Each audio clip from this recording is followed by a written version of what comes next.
welcome to the Gold Coast in Queensland, Australia. Over 50 kilometres of beautiful beaches, sun, sea and surf.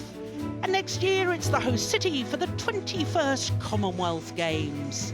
But this week we're here for the 15th staging of the Total BWF Sudirman Cup, the World Mixed Team Championships in the sport of badminton. 27 countries from across the globe have gathered here at the Gold Coast Sports and Leisure Centre for this prestigious event.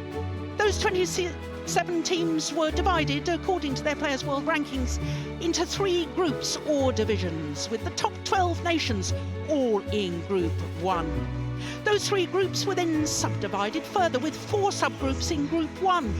Over the first 4 days of competitions, all teams in each subgroup played against each other to determine the final group standings. In Group 1, it was only the top 2 teams from each subgroup who qualified for the quarterfinal knockout stage, and it was the winners of each subgroup who have become the 4 seeds. In Group A, China, the defending champions and 10-time winners, topped the group as expected. But for the first time since 2011, they actually conceded a match within the group stage, and that was in the mixed doubles in the tie against Hong Kong. In Group B, Korea, the 3-time former champions, were beaten to top spot by an inspired team from Chinese Taipei. Chinese Taipei therefore secured the seeded position in the knockout draw. Group C saw Japan, the beaten finalists from 2 years ago in Dongguan, beat Malaysia 3-2 in the group decider. But it was Group D that created the big story. It was the only group to feature more than one team that has actually contested a previous Sudirman Cup final. Each of the 3 teams, as you can see, won 1 tie each. It therefore came down to the number of matches won and lost within the ties. And that count-back system meant that Denmark, the 2-time beaten finalists, qualified top of the group. And Indonesia, the winners of the first ever Sudirman Cup, despite beating Denmark, were, for the first time in the history of the competition, eliminated at the group stage. So with the 8 qualifying teams determined, the draw for the quarterfinal knockout stage was conducted after the conclusion of the final group tie late on Wednesday evening. And the luck of the draw meant we had a couple of repeat ties to those at the group stage.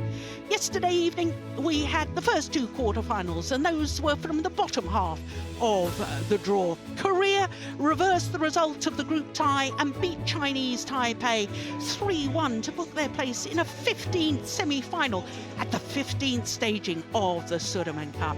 But Thailand caused a sensation by beating Denmark, the number 2 seeds, in a thrilling 3-2 contest. Today, day 6 of competition, we have the second 2 quarterfinals from the top half of the draw, plus this evening the Group 2 final, Vietnam against Singapore. But first, it's the quarterfinal, the clash between Japan and Malaysia.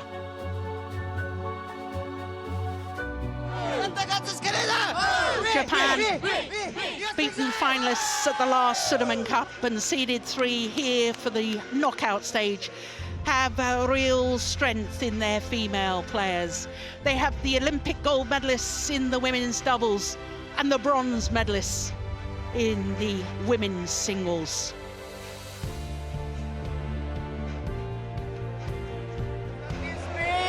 Oh, it's become tradition, the team huddle for both teams prior to the start of the knockout stage.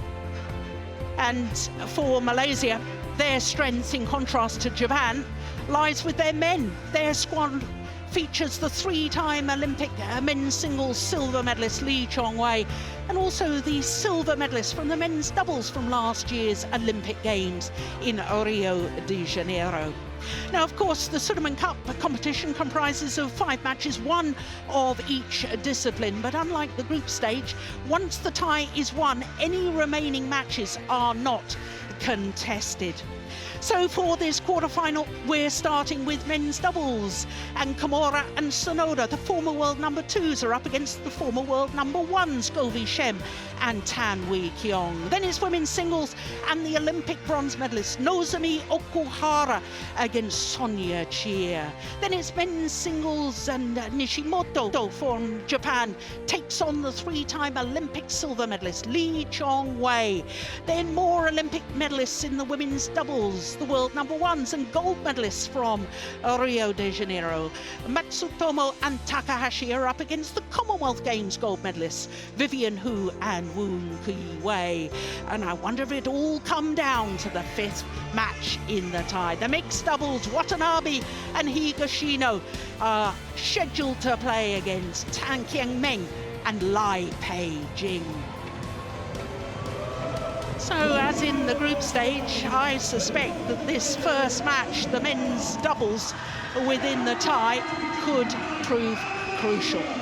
The players will know that themselves, and the nerves will be jangling as they make their way onto centre stage. I'm Jill Clark, delighted to say that former head coach to the Danish national team, Steen Pedersen, is sitting alongside me. We talked about it at the group stage, Steen. This men's doubles in the clash between Malaysia and Japan could prove vital. Yeah, we did, and we had a really, really exciting match where Kamura and Sonoda came up on top. When players are quite even, sometimes the underdogs turn the tide, and it's going to be interesting to see if Malaysia can come back here and secure the win in men's doubles. That will be crucial for their possibilities in the overall tie, I think. So our umpire, Kao Long Ho from China, conducting the toss of the coin. Well, we were terribly worried about Tan Kiong and whether he was fully fit. He's got a very heavy bandage on his left knee. And whilst his partner, Shem, usually wears that knee support, it's unusual for Tan Kiong, and both Steen and I felt in the group matches, the group ties, that he was a little bit hampered in his movement. It'll be interesting to see whether he looks a little fitter today. But let's have a look first of all at Takeshi Kamura, the 27-year-old. They've gone up 1 place in the world ranking yesterday, back up to number 5. They did spend a total of 4 weeks as world number 2s. Keigo Sonoda is also 27 years of age, and you will see that he's a very fidgety player once play gets underway. So they have played all the men's doubles matches in the Sudirman Cup campaign so far, and they've won both their matches against Lamfus and Seidel of Germany. It was very comfortable, and then that victory in the group decider against their opponents of today, which lasted exactly an hour, but they lost the opening game there, as you saw. So to the Malaysians, and there's Shem. He's also 27 years of age, born in Kuala Lumpur, and they have now gone below their opponents in the world ranking, because they've gone down 2 places from 4 to now number 6. They, of course, did spend 18 consecutive weeks as world number 1s from the beginning of November last year. Tan Kiong turned 28 5 days ago, the first day of the Sudirman Cup, last Sunday to be precise. Well, they, like their opponents, have played every men's doubles match in the Sudirman Cup campaign. It was a different German pair. You can see that they played. That was on Tuesday, and then on Wednesday they had to play against their opponents of today. So that means that this is the 6th meeting between these two, and the last meeting, as we just saw, was on Wednesday, when it was Kamura and Sonoda that won that thrilling 3-game match in exactly an hour. So there is How Long Hu from China, and Gatan from India is our service judge.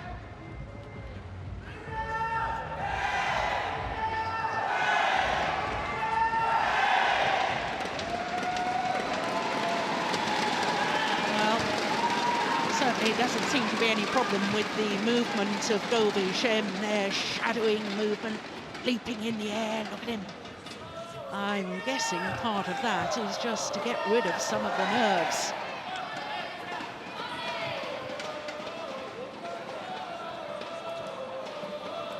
Ladies and gentlemen, on my right, Malaysia, represented by Vivian, Kiong. And on my left, Japan, represented by Takahashi, Kamura, Keigo, Sonoda. Malaysia to Kiong to Takahashi, Kamura. Level play. So Malaysia get this quarter-final tie underway.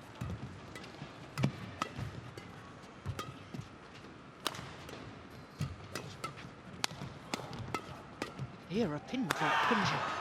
Oh, that's good defence from Kamura. It's a 1-love.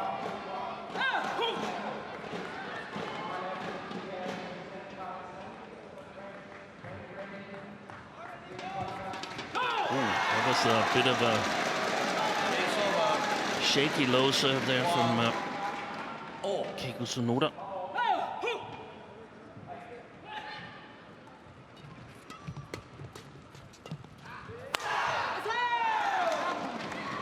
That smash long. It's over 2-1. You know, Steen, I have a feeling that opening rally at 24 shots equaled the longest rally of the match when they played on Wednesday. Yeah, you might be right.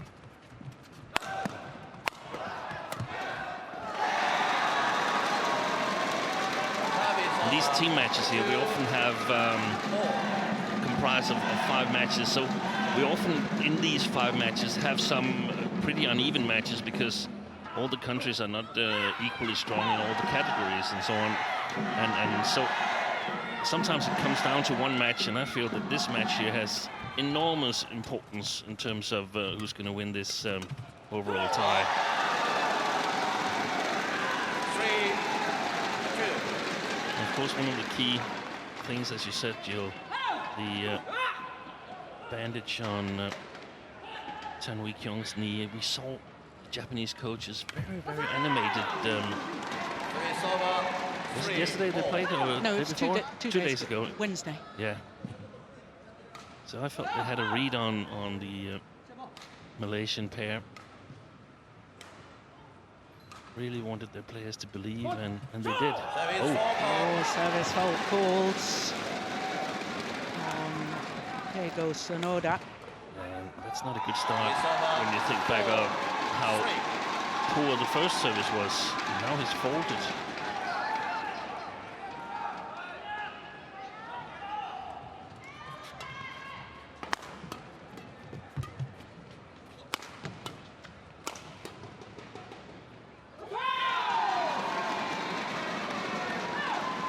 It's over 4-4.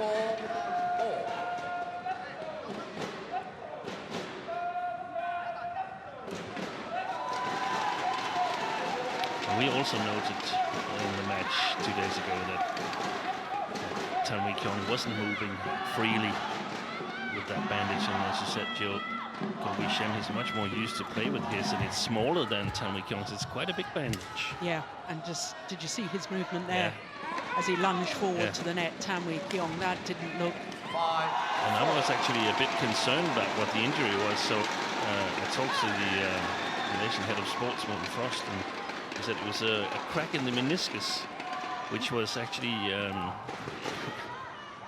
it sounds stupid, but in many ways it was an easy injury because it didn't require surgery. It would heal itself. And that's, of course, comforting for Tae Kiong. I just think that there's a lot of tournaments coming up here. Yeah. The next month.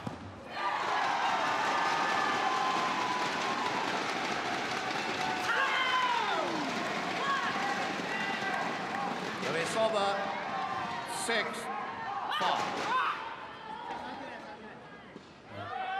Interesting serve here from Sonoda. Good one. 7-5. Well, again, that didn't look like normal movement to me from Tae Kiong, and the harsh reality of sport is that if you see an opponent is injured, you try and capitalise on that. You try and make the move, you try and pressurise them.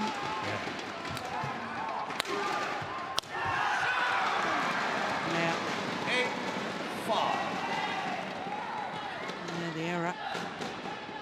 If you're unsettled in your movement, then perhaps it affects other parts of your game as well, Steen. It does. It's in the back of your mind. You can see he's not that keen on landing on his left leg.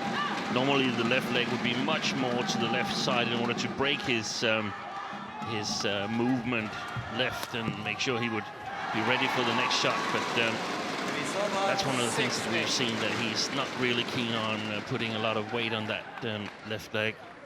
And that means also that if he comes out from the net to the back court in an action, Tae Kiong, then after he's smashed, unless the shuttle is very, very close to him, then Shem has to cover the next one. And that, of course, also influences his game, because he's also having limits in his game, what he can do in order to protect his partner.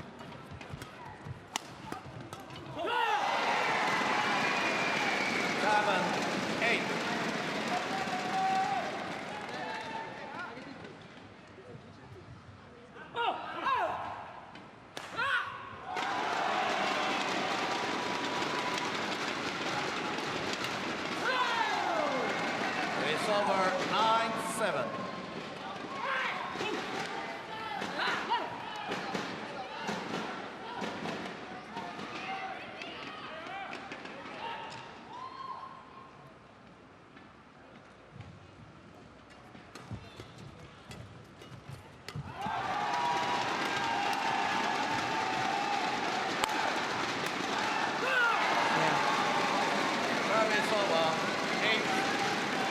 Certainly what they've got to try and do more of, the Malaysians.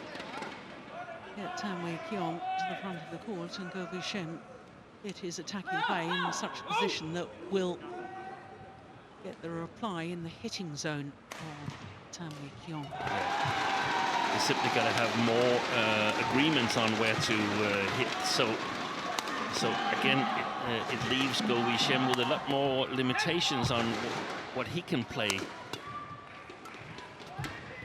in order to protect Tae Kiong. That's well played. And back level.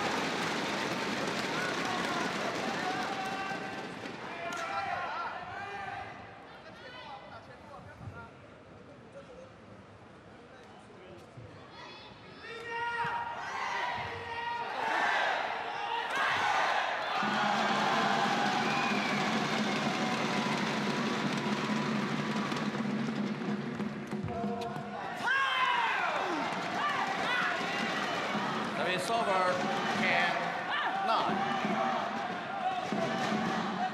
I think it would be an idea for the Malaysians to flick Takeshi Kamura a little bit. He's clearly the preferred front court player in the Japanese pair. Oh, dear. It's over 10-all. Definitely tense. Yeah.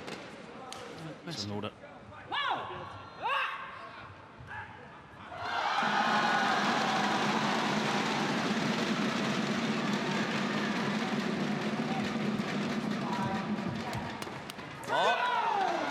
So it is the Japanese pair who have the advantage at the mid-game interval, albeit just one solitary point. Only 8 minutes played.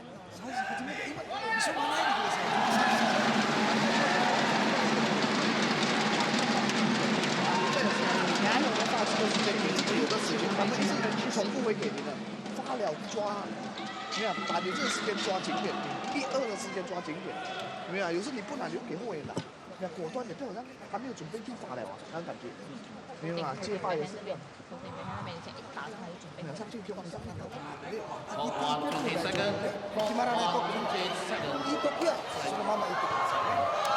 ，A lot of pressure on the Japanese pair because they're being asked to prove that the win in the group stage was legit.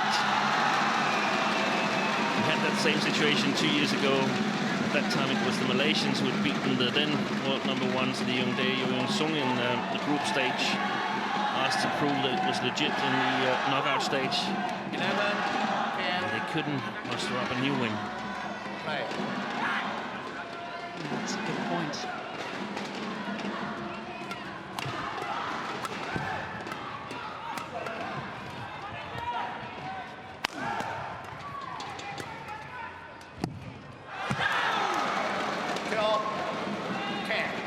Steen, I'm a little surprised that the tournament referee has allowed the kit to be the same colour. When we're looking down on this court, they both appear to have red shirts and dark shorts on. Of course, the Malaysians, the front of the shirts are blue, but the regulations say that it's mandatory for opposing players to wear significantly different colours from each other. As we look down on the court, it's not really significant. When they change ends, it will be. Yeah.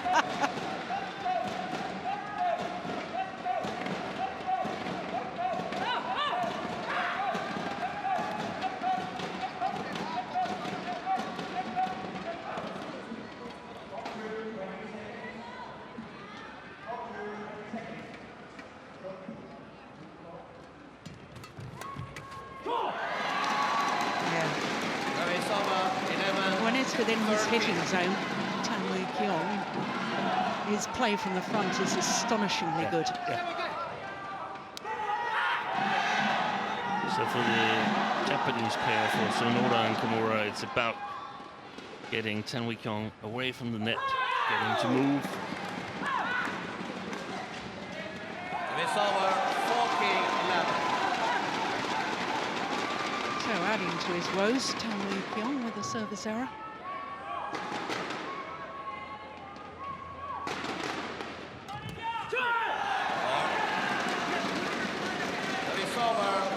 I feel that Sonoda is really tense. We can see that the coaches were talking to him in the interval, and Kamura is trying to calm him down.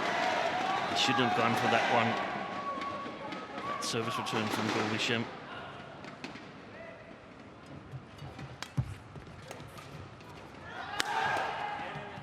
Oh, that's the problem. Well done, but you can see that he's a little bit afraid. I suggest he's got pain when he has to move. Here we can see it this way there.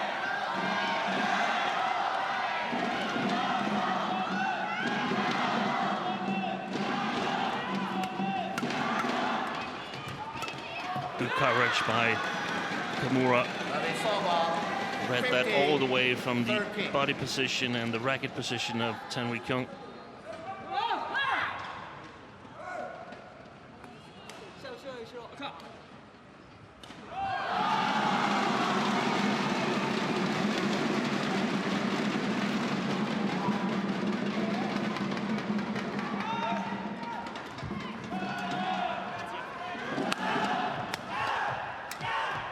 Oh, it's long. 16-13.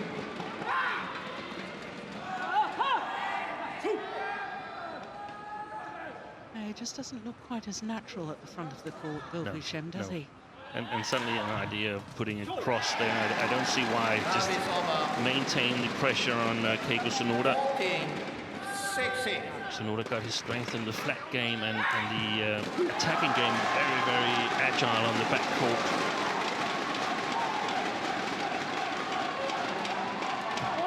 Oh, service fault called. The racket not pointing in a downward direction. Well, he's looking at the giant screen to see if there's Here it is. going to be a replay. It has to be pointing in a downward direction because the shuttle was lower than his right hand. Yeah. So I just don't agree with the umpires here. They, in my opinion, they got this wrong most of the times. They're not pointing in a downward direction. And I think it's because our eyes, as human beings, they simply can't monitor it good enough. Yeah.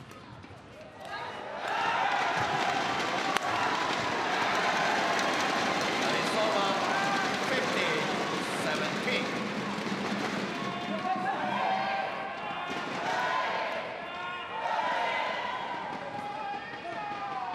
Good movements there from Tanwi Kiong, better than I would have expected.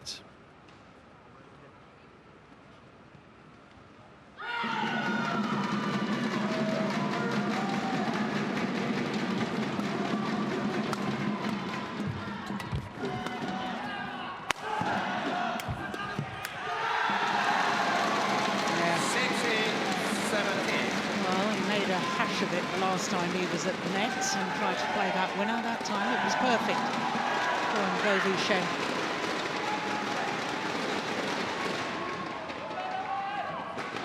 Yeah, look how his partner's already come forward. And there's a lot more movement on the Malaysian side than we saw 2 days ago. There's no doubt about it. Long. Short. Excellent play. Good interceptions from Kamura.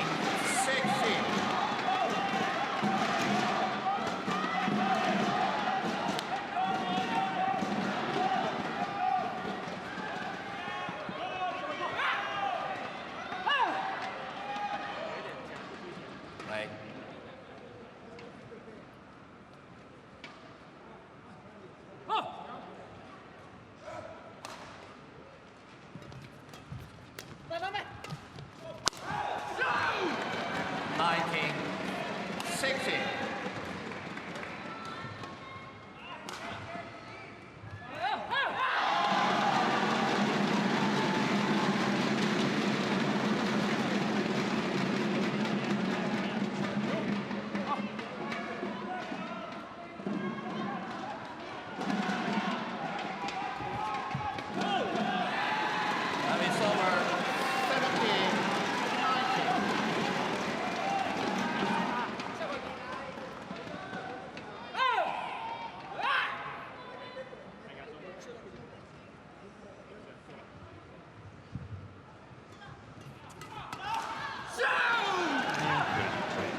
Very quick, isn't he?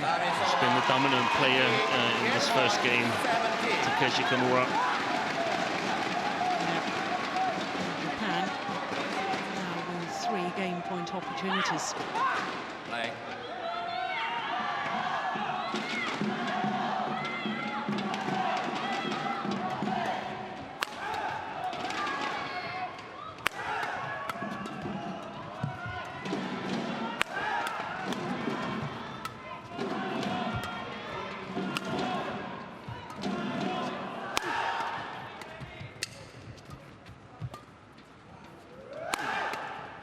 Brilliant. Once again, it's Takeshi Kamura who makes the difference, this time on the drive defense. And the opening game to Japan, 21-17 in 17 minutes.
this little montage really showed us how many winners and good shots that Takeshi Kamura has made during the first game here.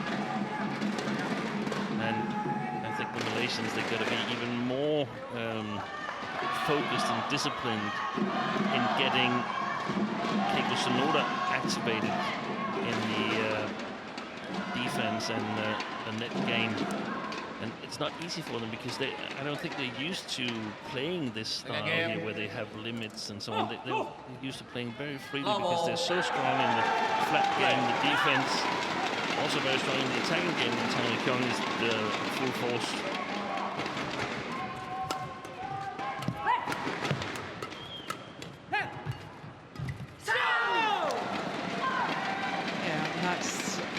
Phrase, isn't it?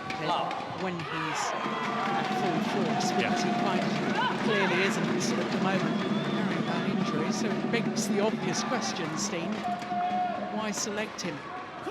Is an injured Tanwi Kiong playing with Govi Shem better than the other doubles pair they've got with them, which is the youngsters Yu Sin and Yi? That must be the conclusion that the Malaysian team management has come to.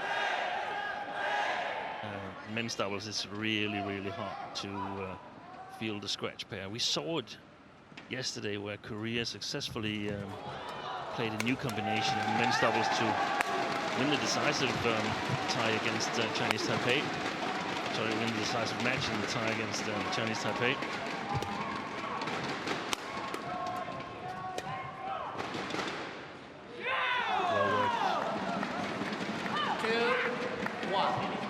That would be the other opportunity to pair one of the youngsters with the Govi Shem.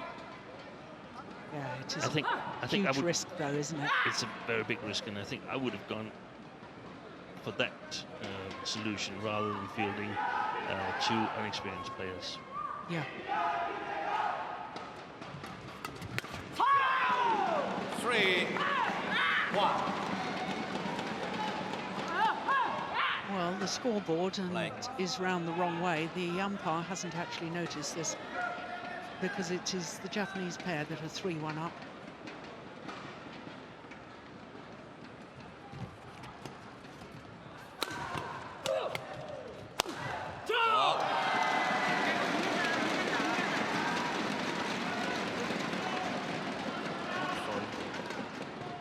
Yes, I think the umpire has just realised his mistake. Yes, he's just changing the scoreboard.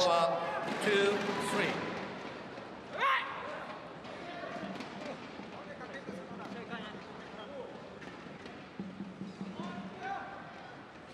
This is a situation where they need to play the third shot to Keigo Sonoda again when he's receiving. In order to activate him, they can't just play a free third shot. They have to get the third shot to Keigo Sonoda at the net. The Malaysian pair. Good service from Govi Shem.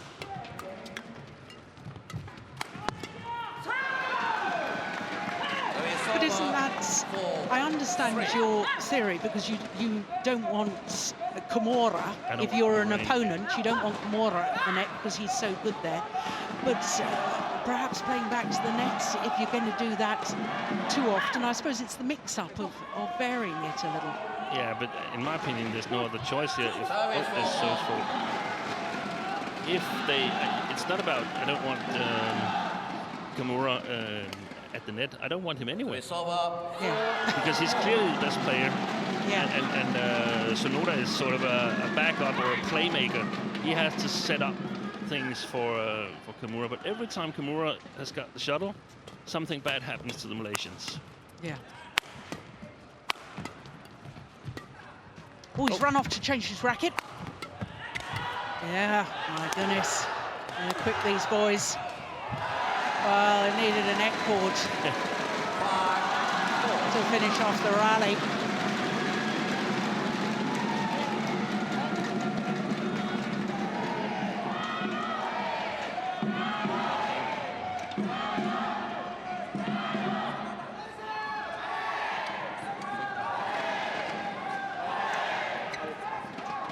Holding power.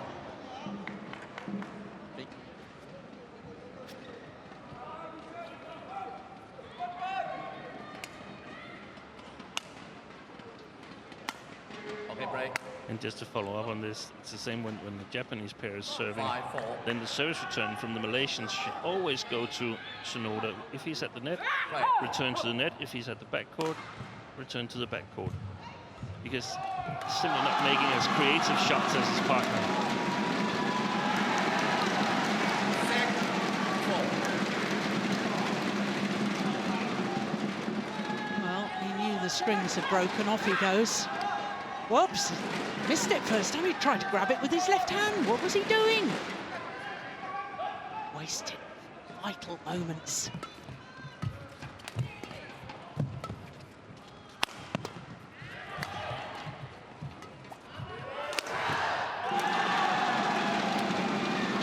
Oh, that's going wide. It was. Well, Govi Shem needn't have taken that 5-6. low forehand.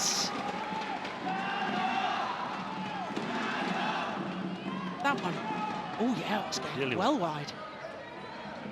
The heat of the contest. Perhaps don't think as clearly. The pressure situation.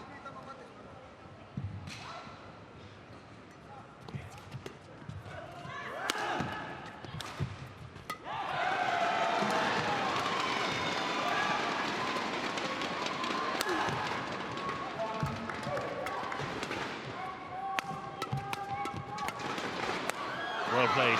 Yeah. There was some good actions from Sonoda here.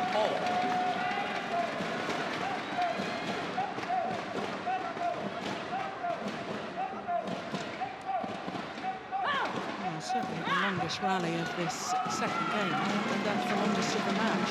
The very first rally of this men's doubles was 24 shots.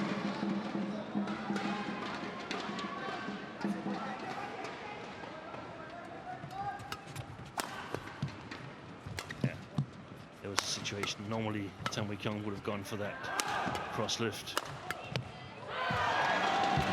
Oh! Well, Service over. made a bit of a hash of that, did Takeshi Kamura. Got the Malaysians well out of position. Changed his mind, I think.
Service over. 7-9.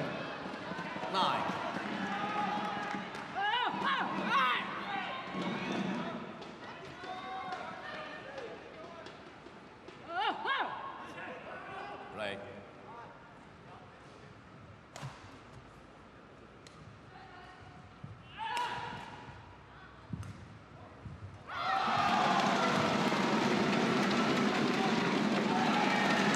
It's a good return of serve, wasn't it? Good pressure from Govi Shem.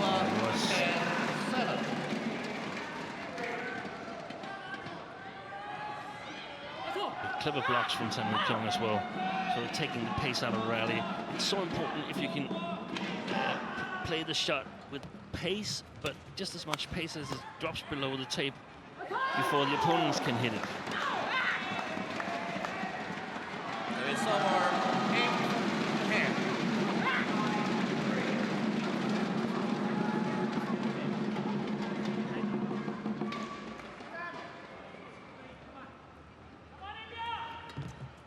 Good shot. Oh, there's a challenge here. Now, I thought that was the correct call by the line judge.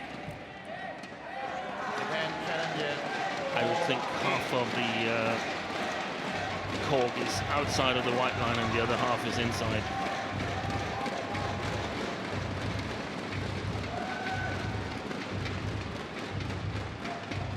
I suspect all 4 players think that the line judge has made the correct decision. They've all gone to the side of the court, ready for the timeout. Challenges are successful. Well, who needs Hawkeye with Dean Peterson's eagle eyes? I was a little wrong, but I also elaborated a little bit more than just in or out. Service over 11-8 interval.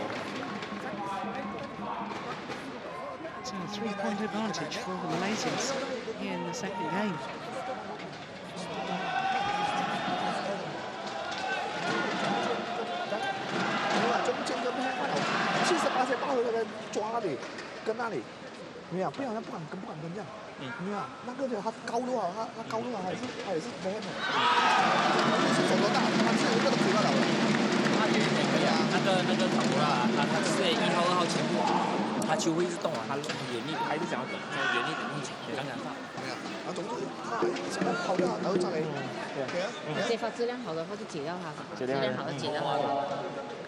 Twenty seconds.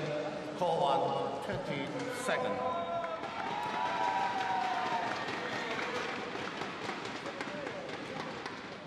What's turned this around? I know it's only a 3-point difference, but what's turned it around in this second game, Steve? 11-8. Well, one thing I've thought of is that if you have, I don't know if they are going that much for Sonoda as I would want them to, but if they are very limited and have to play a very tactical game, then it can take a while before you get used to it.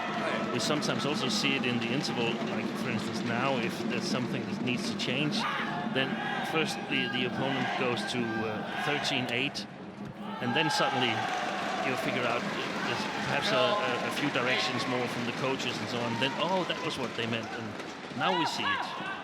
So it could have been the case that they've in play got a better understanding of what game plan should be. 13-8.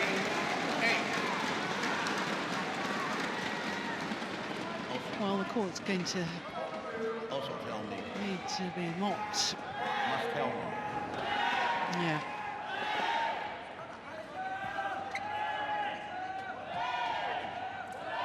Well, I understand the Malaysian coaches were urging their players to step it up a bit.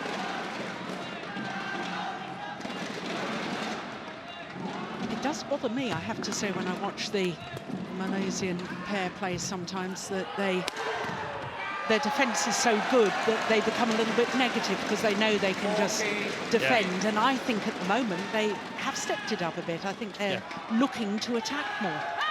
Definitely, that's a key. I mean, they can't play defensive here, and they never have been able to do it. They can utilize their defense, but they win by attacking and playing really good flat game. I remember we had the discussion almost a year ago before the Olympics. Was it the Thomas Cup when we saw them play really defensive style? Way too defensive to my taste. And to me, it was a huge surprise that they won the silver medal at the Olympics. But after seeing them play at the Olympics, it was very well deserved because they definitely became more aggressive in their approach. Yeah. So, in my opinion, that's a must. I mean, they can't just stand there and rely on winning it in the defense. That's impossible.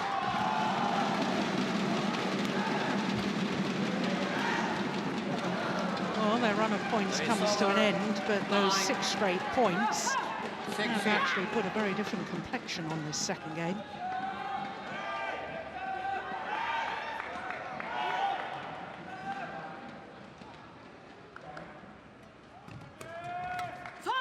Good interception by Kamura.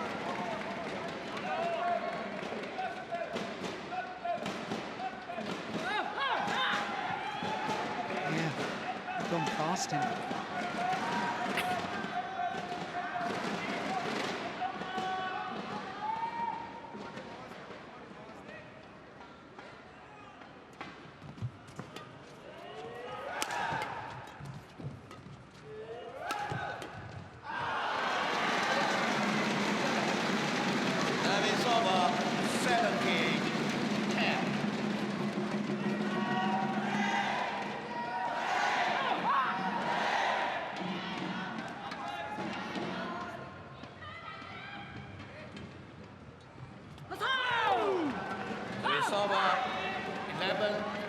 17.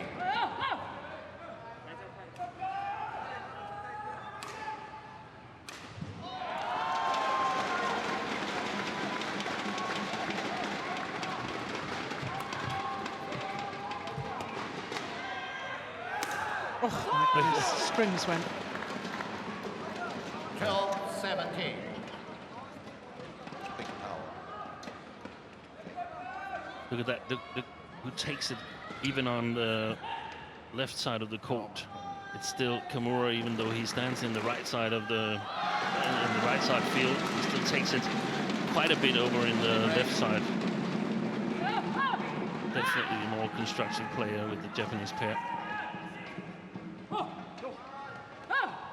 12-17. Play.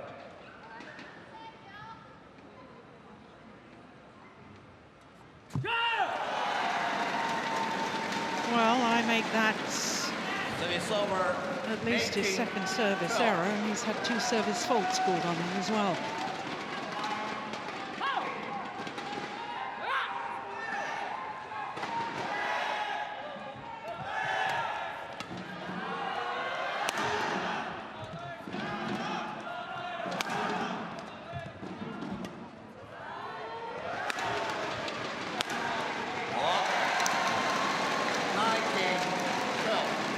Well, it looks very much as if we'll be treated to a third and deciding game.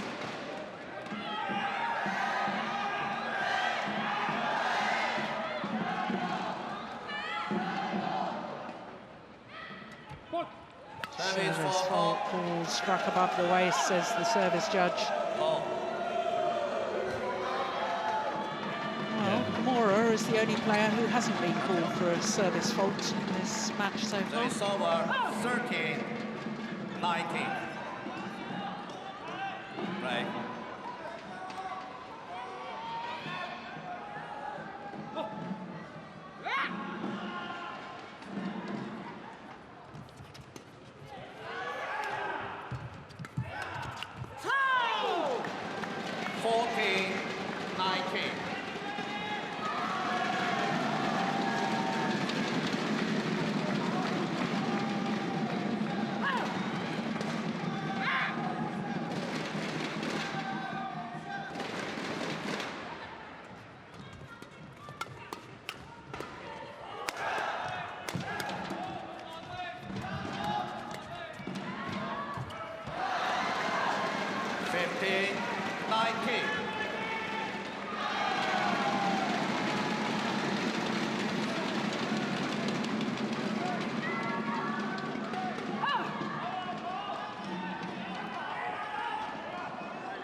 Normally, I would be pretty certain the Malaysians would win, leading 19-15. But given the circumstances here with the knee injury, I'm not that sure.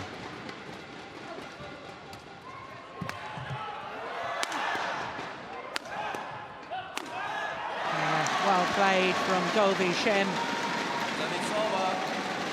20. Game point. 50. Now 5 game point opportunities. And I think that was very important, Steve, because I had that same sort of feeling you did.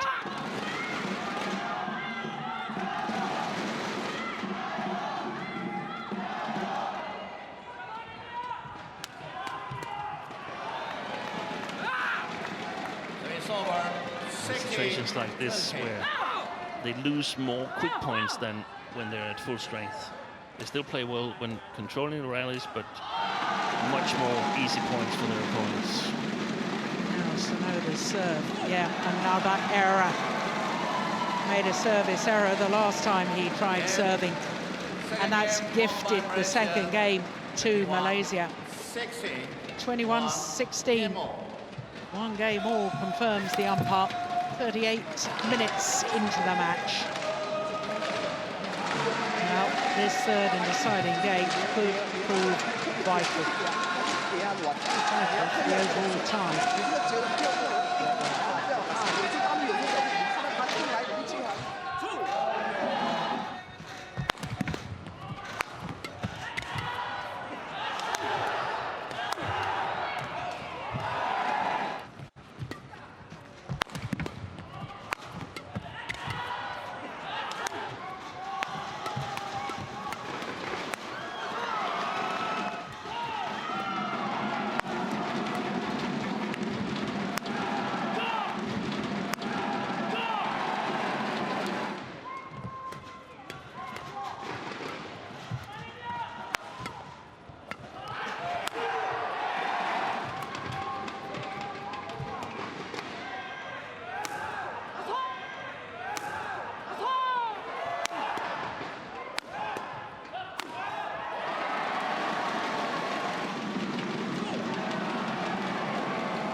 serve of Keigo Sonoda is a real issue for Japan right now, I think, Steen. 20 That's seconds. 5 points he's gifted over the first 2 games, either with service faults or service errors. Yeah, and it's only going to get more critical because it's just gets a little bit more tensed here in the 3rd game. Level. It's not that it's a must-win for Japan, but it gets much more difficult if they were to lose this match to progress to the quarterfinals. Sorry, to the semifinals. This is the quarterfinal we're playing. Always challenge here. Malaysia challenge it. Yeah, I agree. Out. As far as Malaysia are concerned, I mean, as I said right at the start, it's their strength really lies on paper with the male players in the team. Yeah, they have as good as a point. I counted personally. I counted as a point with Lee Chong Wei because I don't think Kenta Nishimoto can beat him. So this would see them off to a really good start if they could win this men's doubles. Yeah.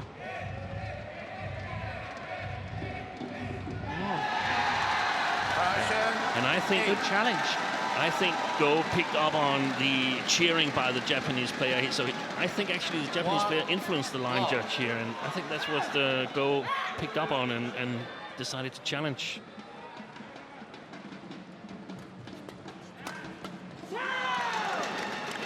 Service over. 1-0.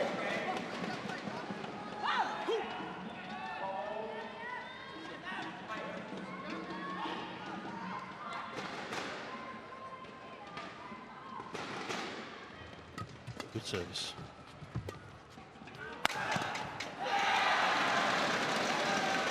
Service over. 2-1.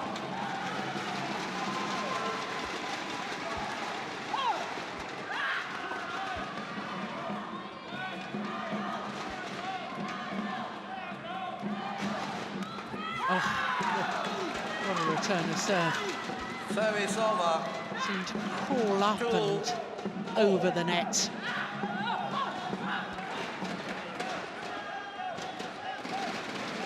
Yeah. Not a lot you can do about that as an opponent.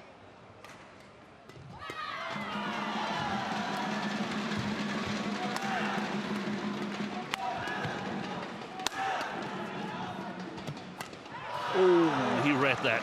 Yeah. 3-2.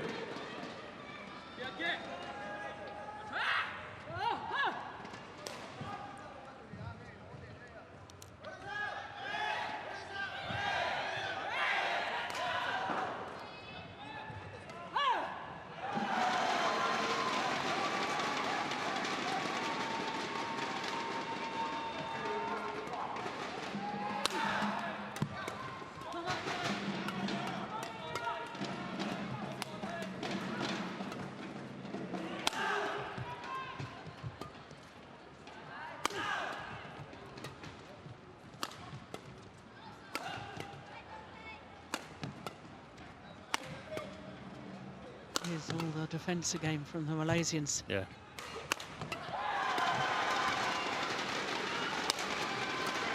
Wow.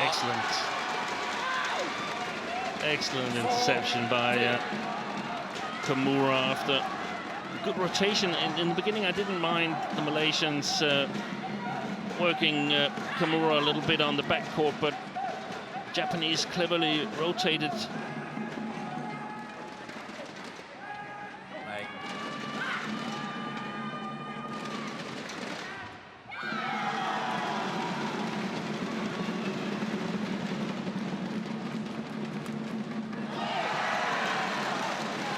Service over. 3-4. It's a good thing that he's wearing those leggings, Kamura, because otherwise they'd have to dry the court Like- a whole lot more. Could it be mandatory to wear leggings? There's a couple of players doing that now. 2 or 3 men's doubles players, compression stockings. Muhammad Hassan 4-4. from Indonesia. Liu Chen from China. Yeah, that's right. I was just thinking, they're not All Blacks, they're sort of Spider-Man colored. Yes. Service over. Japanese pair have got the bounce back in their step, haven't Yeah, they? yeah.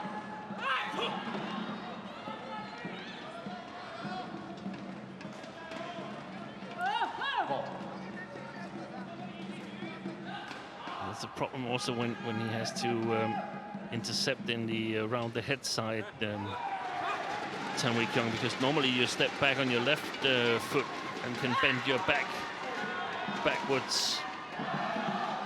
That's also a problem for him with that knee bandage.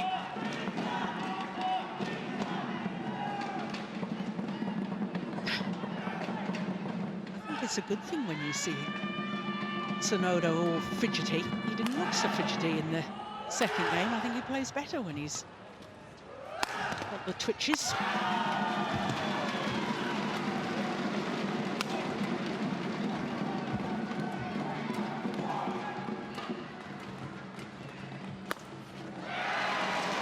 It's another good rally. I'm not entirely convinced by the choice of shot. Last one.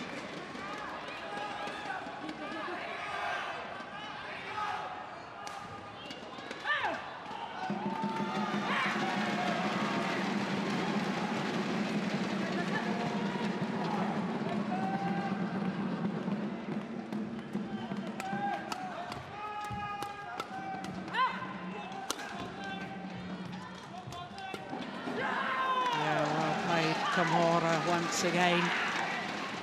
So it's over 6-5.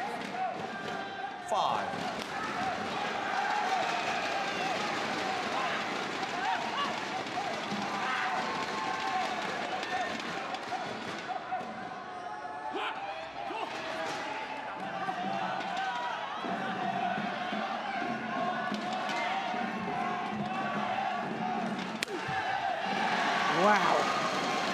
What a smash. And he's done a really good job, Shem, in this match, in my opinion, because he's had a much more steep smash than we saw 2 days ago. Much more difficult for the Japanese to do something constructive on his smashes. It might be that they just lift, and then it's up to him to work really, really hard. That's a way of protecting Tan.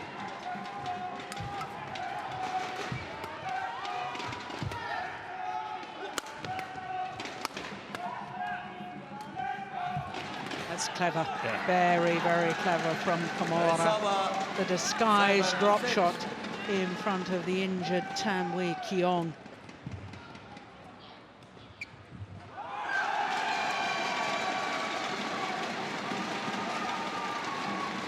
Thank you. Okay, right.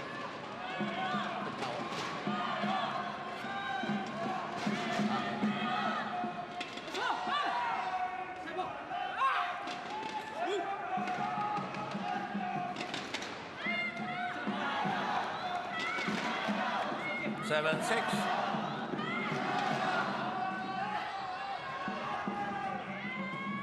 wonder how many shadow movements he's making throughout such a match, Keigo Sonoda. It would be interesting to have a camera only recording his shadow movements and jumps up and down on the same spot. Yeah, you can get one of those step Touches his right shoulder. Yeah. The left. I'd like to get one of those step counters on. Yeah. How many in rally steps taken and how many steps out of rallies? 8-6. Is it beginning to go the Japanese way here?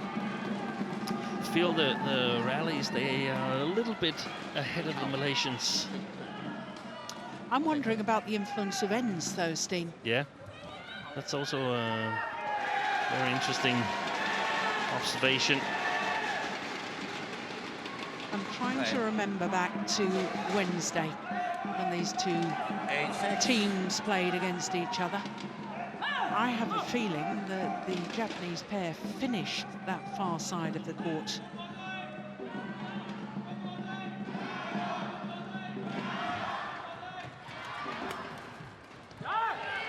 That's nice, that's landed in. Service And over. of course, at the 7, mid-game interval here in the 8. deciding game, Japanese pair will then swap ends and become nearest to us as we look down on the court.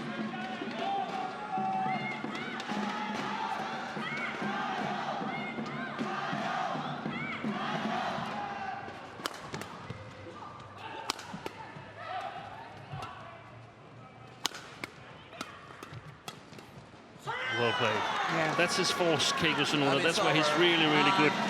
Putting pressure on from the backcourt. Working relentlessly.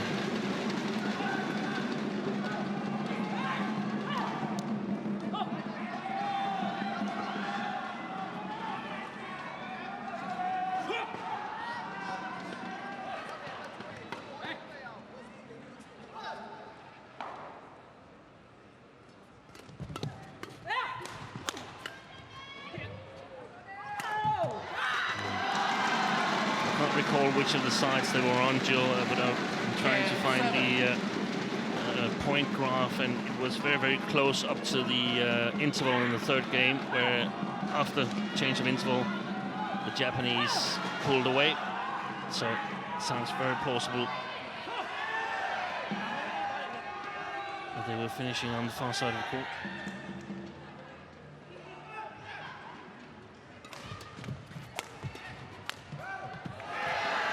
Service over. 8, 10. Lucky net cord there for Tanwi Kiong.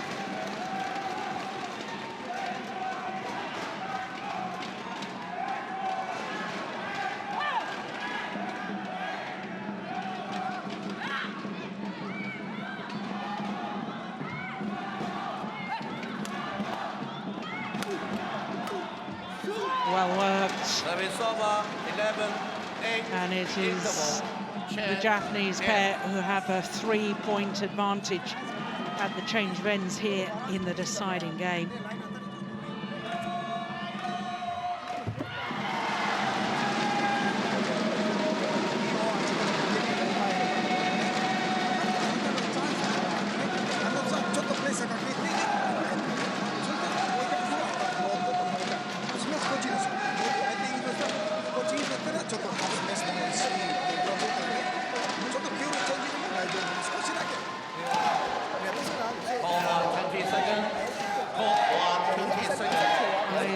Coaches appear much calmer in their coaching style. Japanese very animated.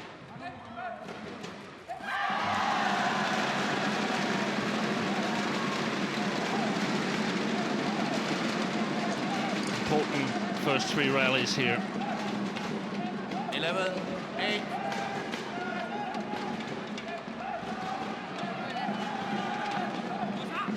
Fantastic for Kamura and Sonoda to win the first 2, go to like 13-8, 13-9 or something. Give them a little bit of belief that it can be done.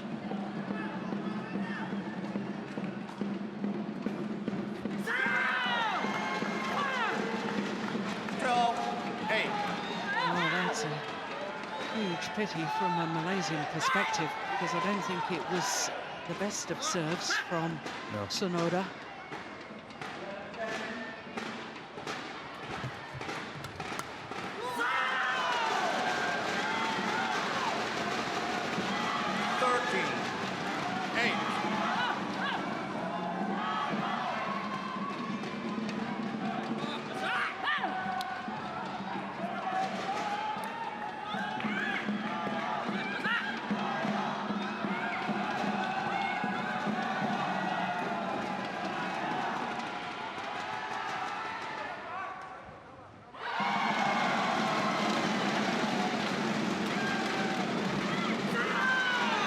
Well, you said the first 3 points after the change of ends would be important, and the first 3 points have gone to Japan. And it's Sonoda who's taken the first 3 points, Yeah. almost by himself, so they haven't at all been able to put pressure on him or target him, the Malaysian pair.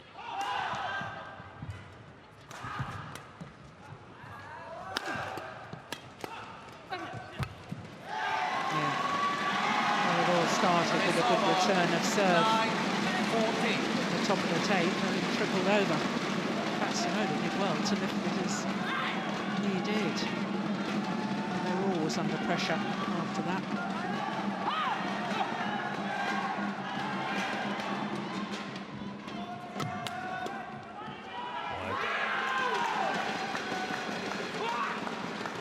Service over, 15-9. 6-point advantage restored.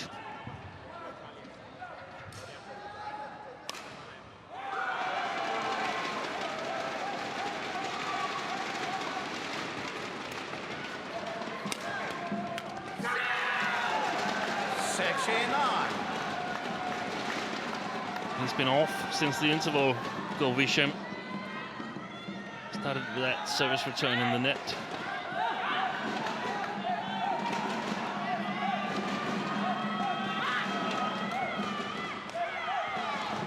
Yes, and if you're a Malaysian fan, you'll be feeling this is a fairly dire situation. You'll be very happy if you're a Japanese fan.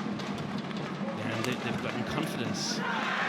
They've gotten this 7-point, now it's 8-point lead, so instead of pulling closer just after the interval and perhaps getting them even more tensed, they're now getting confidence, and looks really good for Japan right now.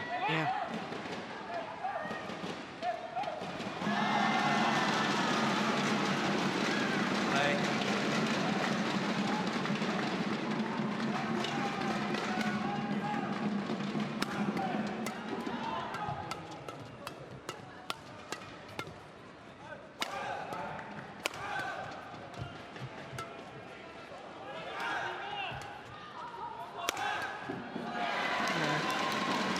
Work from Shem. 10-17.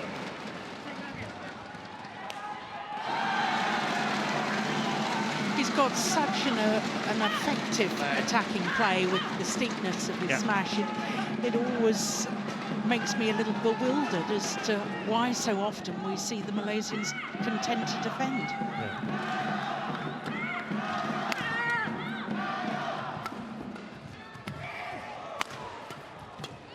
Sometimes when you have so much excess force, you become a little bit. Good rally. What should I say? It sounds a little bit too harsh, but you become a little bit sloppy with your game. We see that also with Chong sometimes.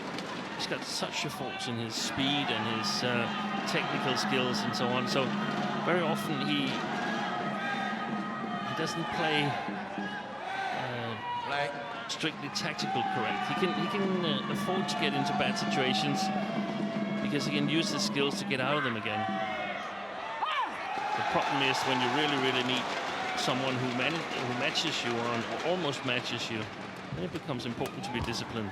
Yeah. Service over, 18-11.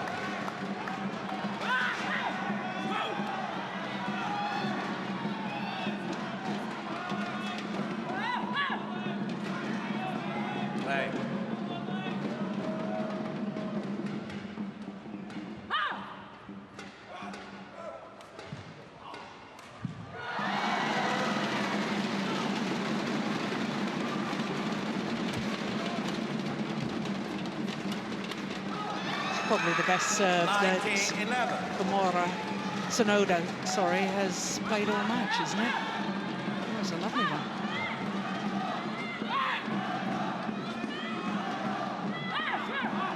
So 2 points away, securing the first match of the tie. Japanese pair. Oh, that was nice. It's match point opportunities. 20, match point, 11. Strong character by Sonoda and Kamura to repeat their victory.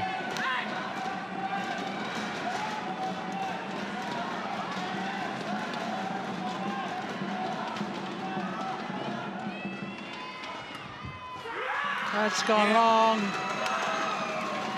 21-11 in the deciding game. And Japan get the first points of this quarter-final tie. men's doubles pair of Takeshi Kamura and Keigo Sonoda, winning in 3 games against the Olympic silver medalists and former world #1s. 16-21, 21-11. Well, would you believe it? It's exactly 1 hour, as indeed it was on Wednesday, for the 3-game victory. 21-17, 16-21, 21-11 in the deciding game. And Japan off to the perfect start.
So the perfect start for Japan in this quarter-final tie against Malaysia.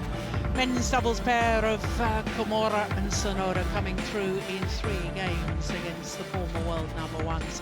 Next up is the Olympic bronze medalist Nozomi Okuhara up against Cheah for Malaysia.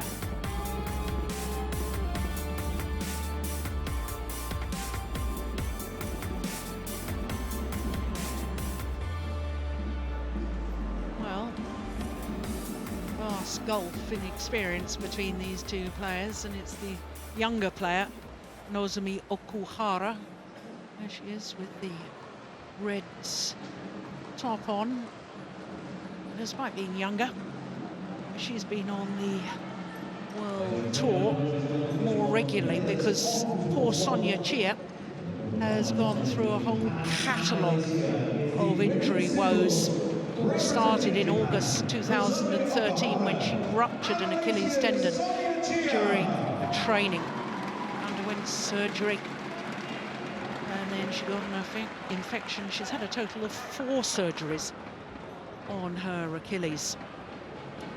But last year made a return once again to the World Tour, only managed to play 9 tournaments, but won 2 titles. Belgium International event and her home International Challenger event in Malaysia.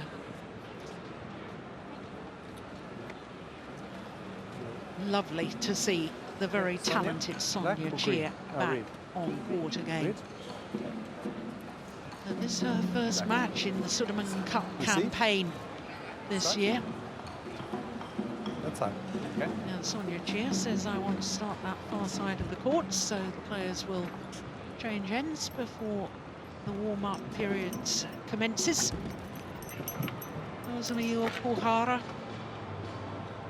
former world junior champion in Chiba in Japan in 2012, but it was the Olympic bronze medal in Rio de Janeiro last year that was one of her outstanding moments. I'm guessing winning the All England title last year as well was another outstanding moment. 22 years of age, and her ranking gone down 3 places to 13, but she has been as high as 3. 4 weeks after her All England victory last year.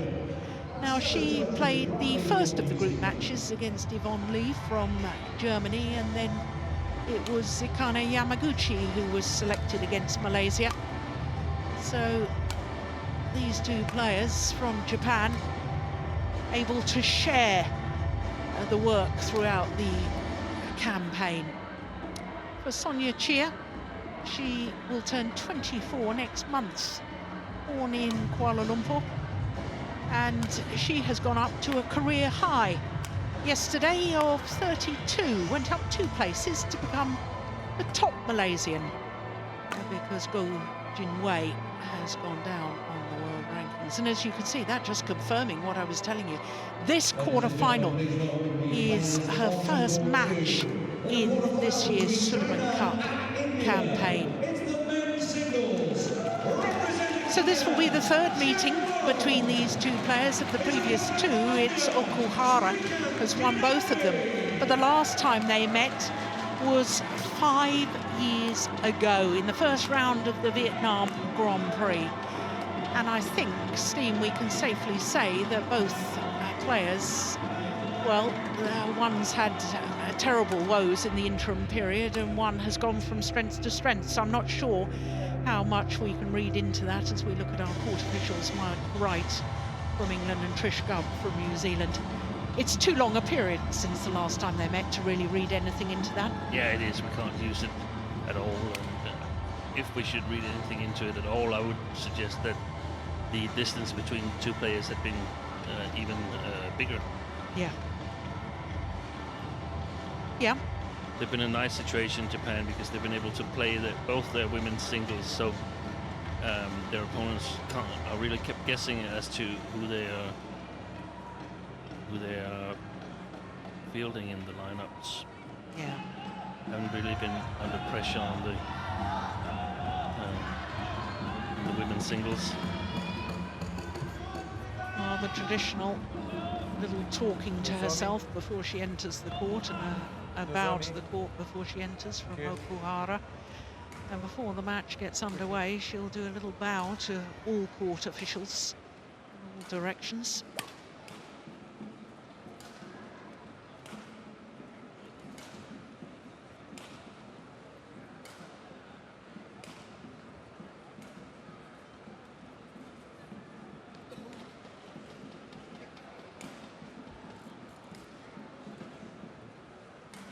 Ladies and gentlemen, on my right, Japan, represented by Nozomi Okuhara.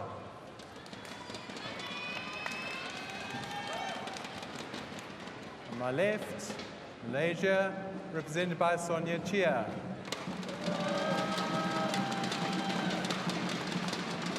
On Malaysia to serve. Love all. Play. So here we go, the little bows, including the court officials' sign of respect Play. before play gets underway.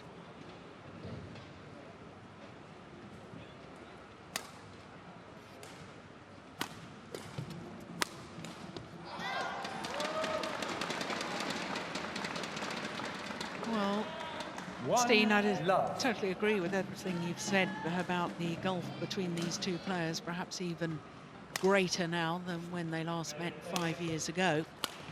I don't know if you've had a chance to watch Sonia Cheah that much. I can tell you that I watched a team competition in Malaysia 4 years ago, and Sonia Cheah twice beat the now world #1 Tai Su Ying in that team competition. So when I say she's talented, she really is talented if she can beat. I know that Tai Su Ying has improved over the interim period as well, but there's no doubting that Sonia Cheah has talent. Yeah, I've seen her a number of years ago as well. I think it was before she ruptured her Achilles, and 1-2. was a big talent back then. And rupturing the Achilles as a singles player in badminton, that's a huge setback. Yeah. First there's all the rehabilitation, then there's the psychological part of it. You really can't protect it when you're playing, and then catching up on all the practice you've missed.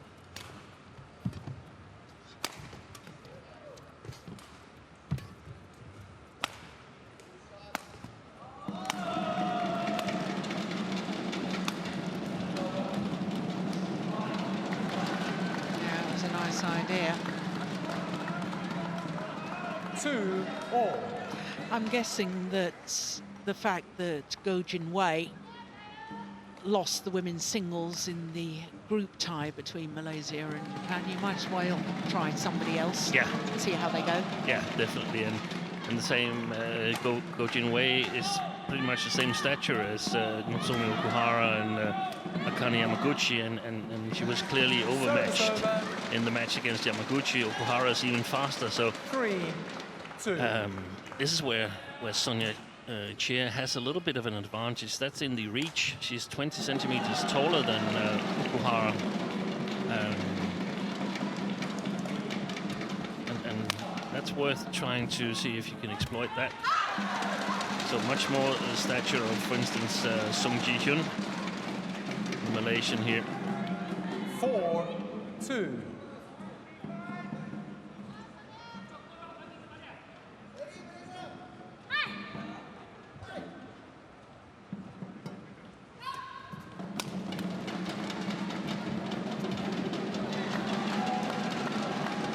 Service over. 3-4. Okuhara herself is coming back from injury, shoulder injury, which has affected her play quite obviously.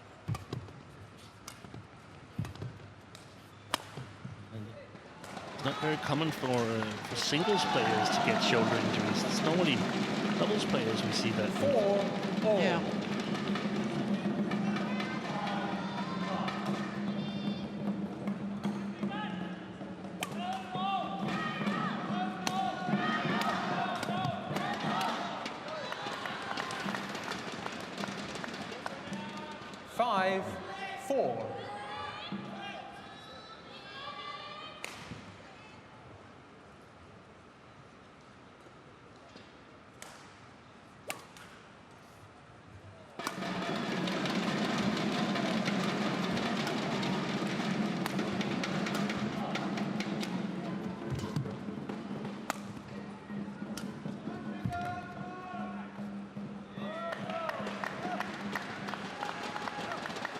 Perfect placement.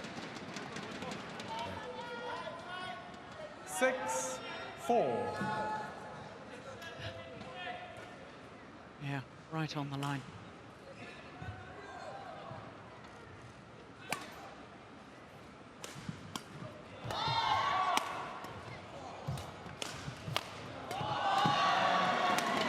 Cheah. Service over.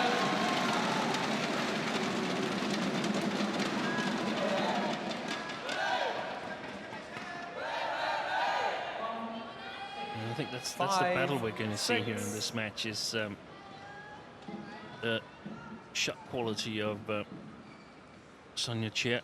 Can she maintain high enough shot quality to be reasonably in control in the rallies? Service over.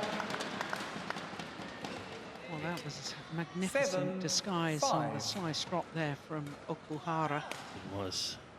And that's exactly the case. I mean, if she leaves too much time for Okuhara to launch her shots, she's got so many deceptions. So it's about shot quality against the pace that she will experience, where she's so fast. Nozomi Okuhara, and I guess it will affect the shot quality of Sonia Cheah in the long run. 5.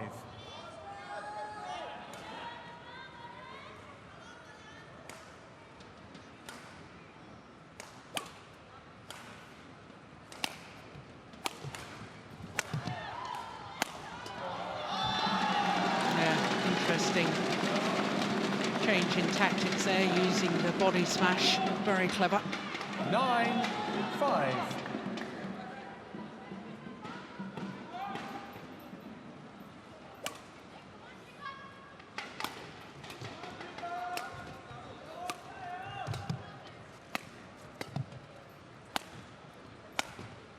It's a nice punch clear.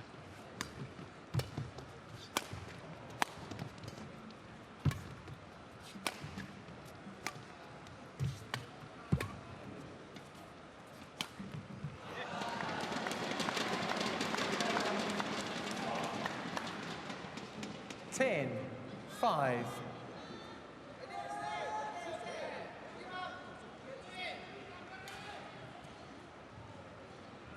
8 of the last 9 points to Okuhara.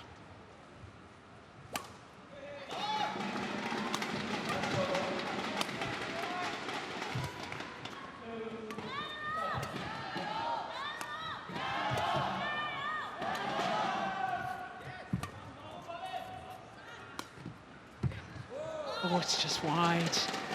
So to the mid-game interval. 11-5 Okuhara interval. with a 6-point advantage and 9 of the last 10 points. I'm guessing, Steen, you can say that Okuhara now into a rhythm and looks very much in control. Yes. She can predict pretty much what's coming from Sonia Cheah, and I just browsed the results of Sonia to see if there were any victories to sort of hang your hope on. And there are no victories against, for instance, top 10 players in the world. So it is lower level players that she's used to playing. So Taesu here, the coach, and Sonia Cheah, they really got to come up with something special to challenge Okuhara. Otherwise, this is going to go the Japanese way. Yes, and fairly quickly at that. 11-5.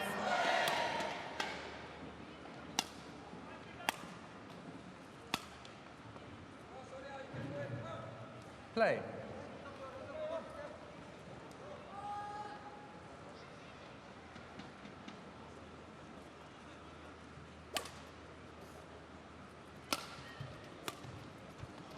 Overdone it.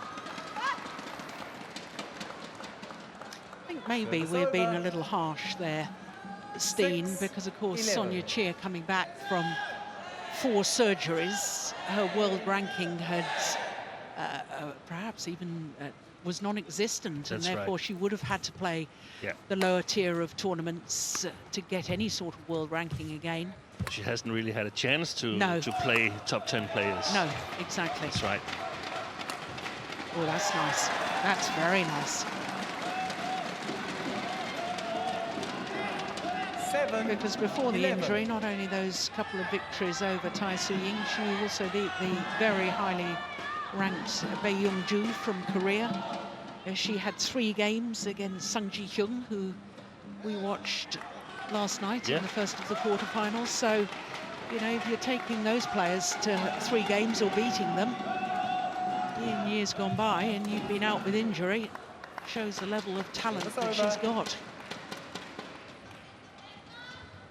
12-7.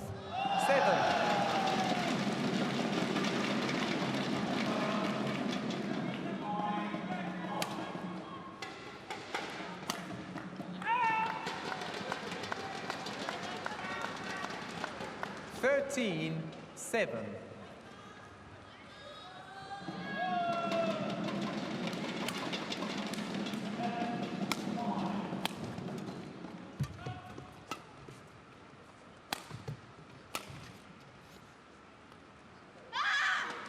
Always challenge. Yeah. Japan challengers called in. That would only be by a fraction if that one's in. I wonder if Cheah has ever played on a court with Hawkeye before. I don't think she has. No, I doubt it. Challenge unsuccessful. One challenge remaining. Service over. 8-13. Play.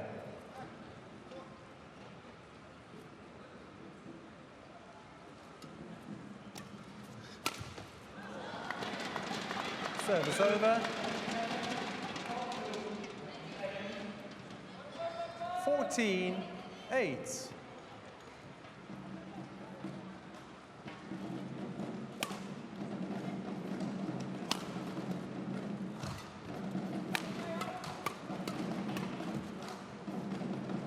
That's clever.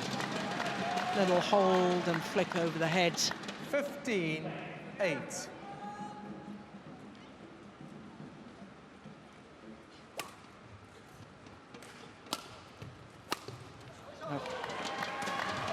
So quick to get back to that deep forehand corner. Okuhara.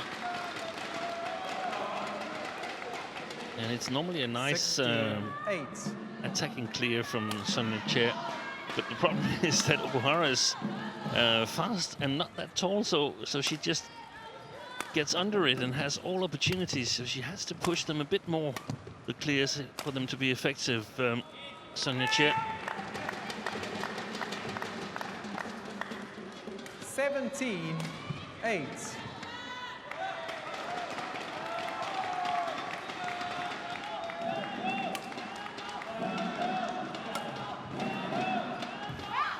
Service over.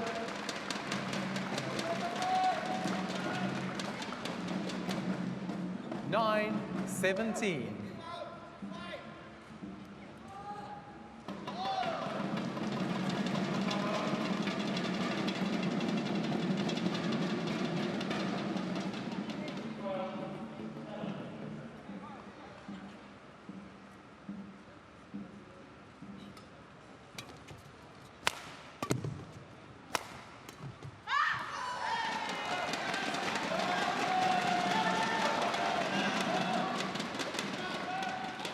Ten, 17.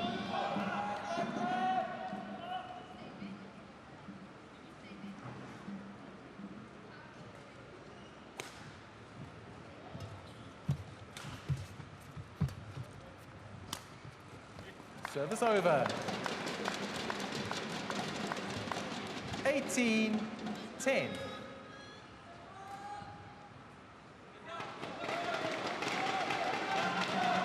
I think she's so aware, Cheah, of how fast her opponent is, that she's so desperately wanting to play tight. That's the... sorry. That's the 10. Shots that go down in the statistics as unforced errors, which is actually forced by the respect you have for your opponent. Yeah. Perfect neck shot. Yeah. 20. Game point. Now, does she 10. get Okuhara under pressure? Well, it's not going to happen in the opening game because there's 10 game point opportunities. Service over. 11-20.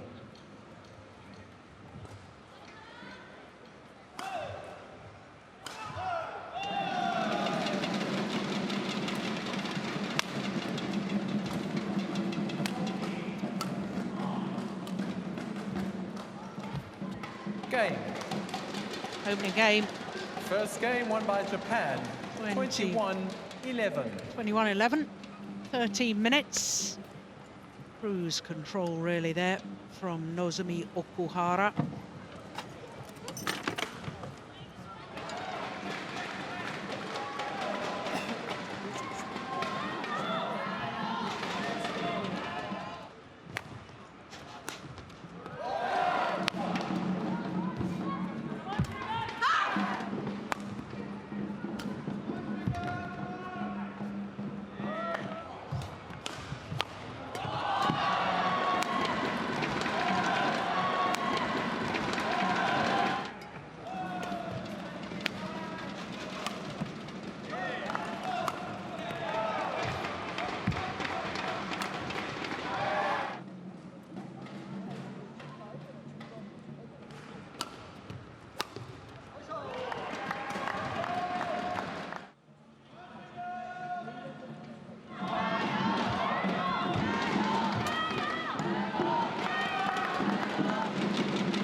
Court 1, 20 seconds.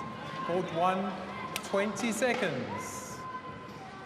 Well, we didn't get to hear, not that we would have understood anything of what the coaches said there, Steen, but I'm just wondering what your thoughts are Second and what game. you would have said to Sonia Level. Cheah in that Play. 2-minute timeout. It's a difficult one. As we've been discussing, in my opinion, the only thing that she has a chance of succeeding with is trying to increase her shot quality a little bit. Most likely it will result in an increased error rate. Service I think over. Okuhara's got the 1 love. advantage on speed, pace of rallies. I actually also think she's got quite a big advantage on technical skills. I was just thinking about how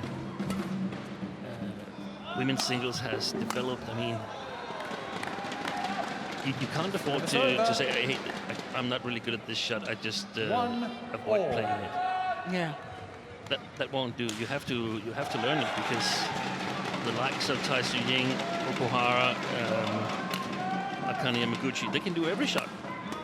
Well, perhaps the steep smash is a little bit not so steep because of their height, but there's nothing they can't do. Service over.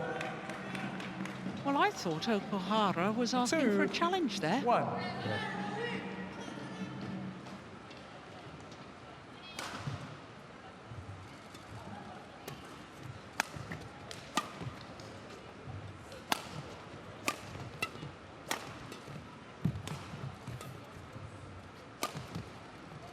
That's yeah. It's interesting Service stuff over. from you, Steen, because I can remember 2-all. the first time I saw Okuhara. Oh, crikey, yeah, she should have challenged that, shouldn't she? That was the previous rally. That was plumb on the line. The first time I watched Okuhara, I was so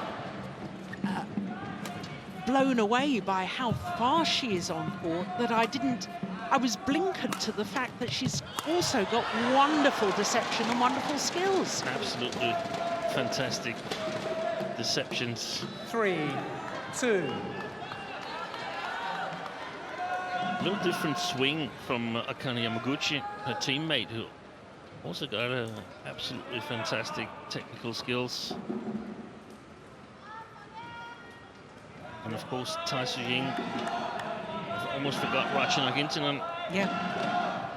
But almost I forgot her, but now I made up for it. And, yeah, it's just a a pleasure to watch women's singles with all the different playing styles. Service over.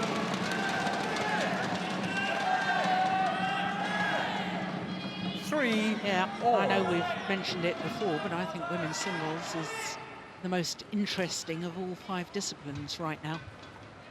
And that's even if Tai Su-ying has won the last 25 matches that she's played. I mean, yeah. Service over. She's doing well right now.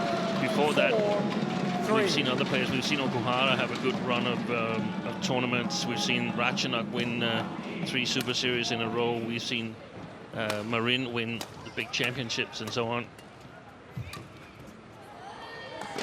Fantastic. Yeah. Great deception. Really hope we get to see that again. 5-3. Here it comes. We couldn't see it. Sonia Cheah was in the way.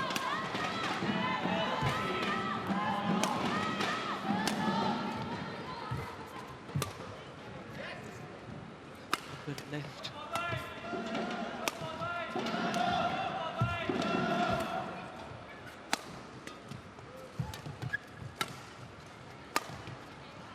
I remember many years ago when I started watching badminton and so on, there was huge differences in male and female technical skills, and it was almost as, but it was not almost, it was sort of accepted that it was okay that female players, they had worse technique compared to male players, because yeah, that was probably something that they didn't have the power to emulate and so on. Of course, 7. the racket is not really heavy, so you can every shot a male player can hit, but a female player can hit them just as well. It's just about practice. Yeah.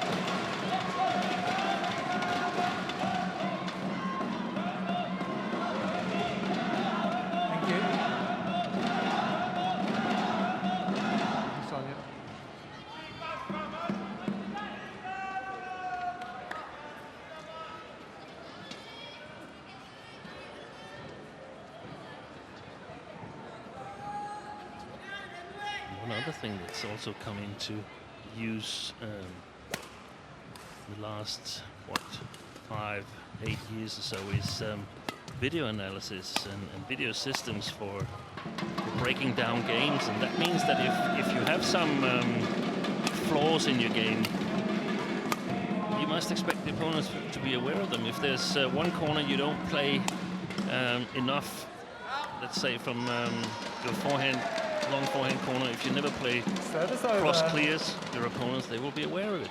Yeah. 4-7.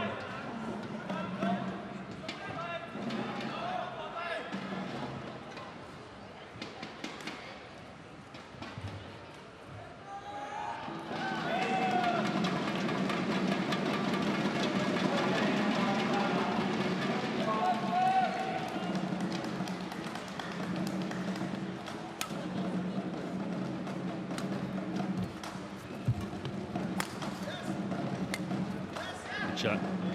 Gone long. Service over. 8-4.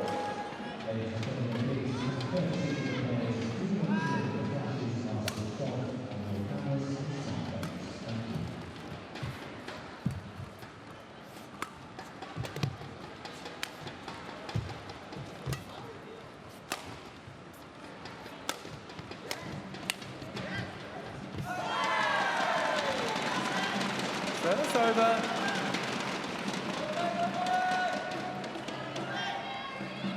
5-8. Yeah, that was the punch clear that I thought did the damage.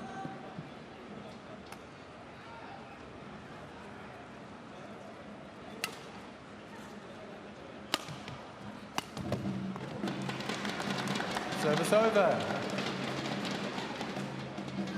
9-5.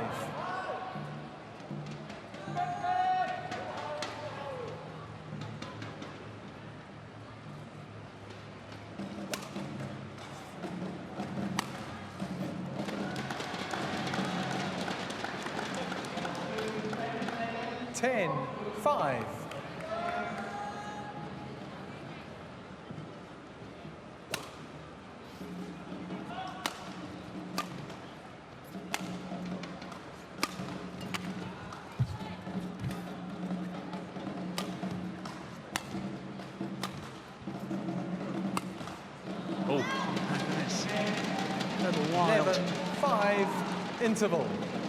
So, 6-point advantage, as indeed she had in the opening game. Okuhara at the mid-game interval.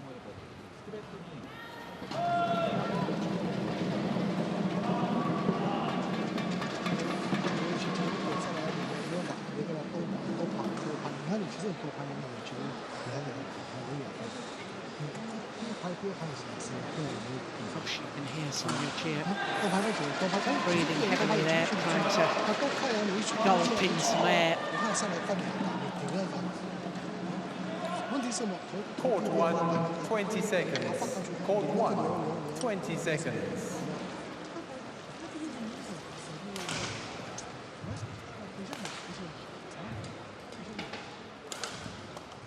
He's very softly spoken, is Tae Soo-bok. 11-5. Yeah, there was definitely some sort of tactical advice there.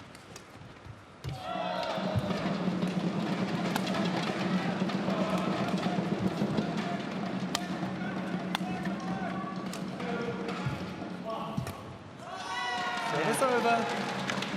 Big effort to take it early there, Sonia Cheah. 6. That would be really 11. important if she could anticipate when Okuhara is playing the front court and reach it high there. We can see that she gets the long run from the long forehand corner to the short backhand corner. That would be one of the ways to utilize her reach advantage.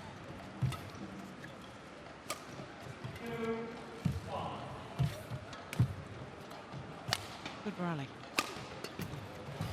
Oh, superb. How did she take that on top of the net?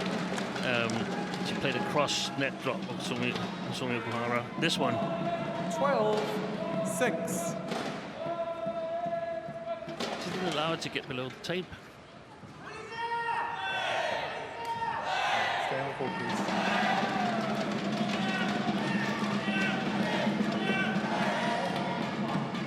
Is she the fastest? I guess she's the fastest women's doubles player in top 10. Taesu Ying is fast as well, but And faster than Carolina Marin. Marin is really fast in attack, but in the defense, she's Service over. fast. 7-12. Well, as I say, I was blown away by her speed the first time I saw her play Okuhara. I think she's faster. Yeah. I think she's faster, yeah. I think sometimes we've seen Marin play Okuhara, and it seems like she's a little bit intimidated by the pace she's met with.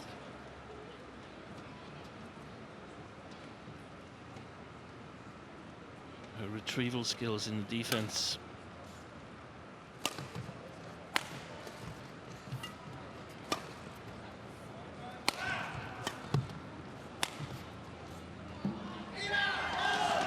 In.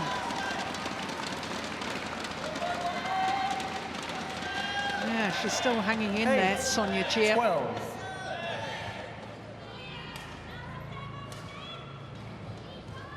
Yeah, clearly.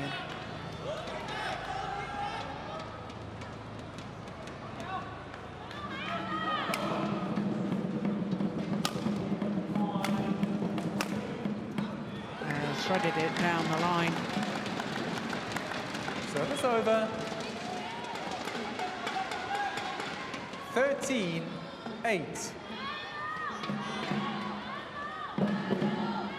And team matches like this, it's so important for team spirit that every player, even the ones who are more or less expected to lose their matches, that they give their best.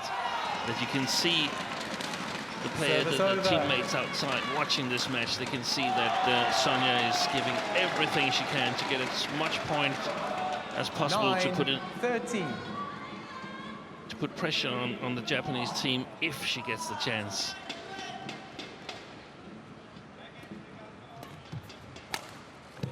Service over. 14-9.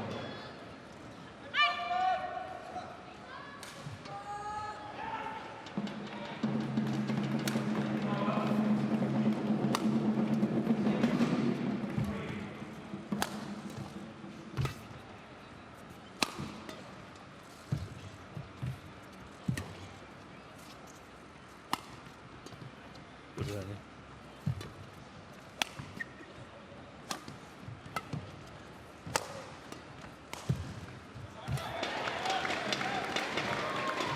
That's a very good rally.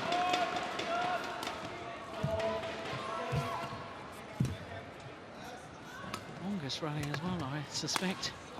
It's a pity it ends on an error. 15-9.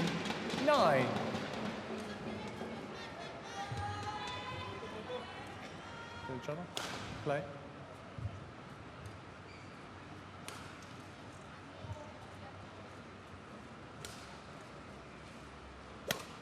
Let's.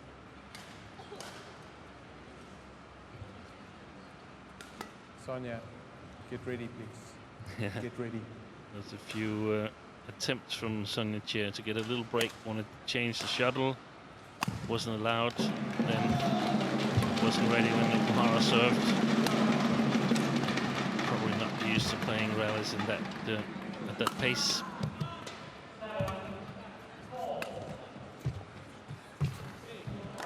Yeah. I'm sure you're right, Steve. And there, just outmaneuvered, and the fact that she put her knee down on the court surface means that it will have to be mopped. Very important to get the knee down. 9. Thank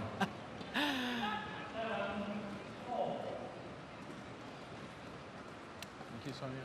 On court, please.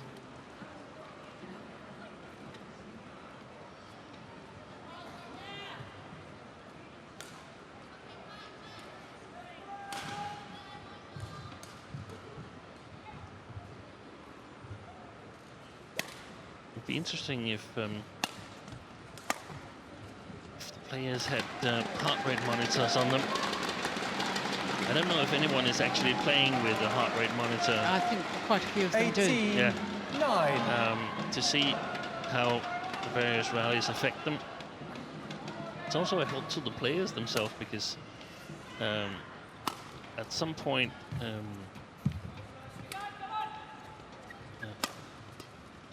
the body starts producing lactic acid, and then you simply can't increase the pace anymore. You have to take a little break in order to 19. get it out of your system. Yeah, and I suspect that Sonia Cheah, the lactic acid is indeed building up.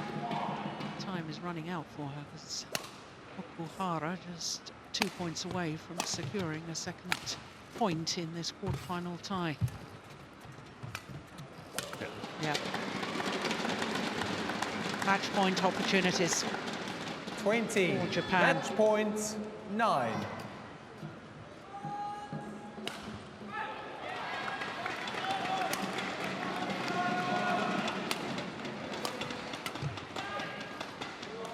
It's gone long off the back line. And the women's singles won by Nozomi Okuhara. 2 straight games, 21-11, 21-9 in 34 That's minutes. won by Japan, 21-11, 21-9. Well, Sonia Cheah showed glimpses of the undoubted talent that she has, but Steen was right. I don't think she could live with the pace of Okuhara today. Okuhara. Yeah, she's happy. So she should be. The Olympic bronze medalist secures a second point for Japan. 21-11, 21-9.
I'm very glad two of those players seen on the beach having a surfing lesson have put the surfboards away because they will be due on court in 2 matches' time. But next up is Kenta Nishimoto up against the former world #1 Lee Chong-wei. Lee Chong-wei, the 3-time Olympic silver medalist. Well, this is a tall order for Kenta Nishimoto.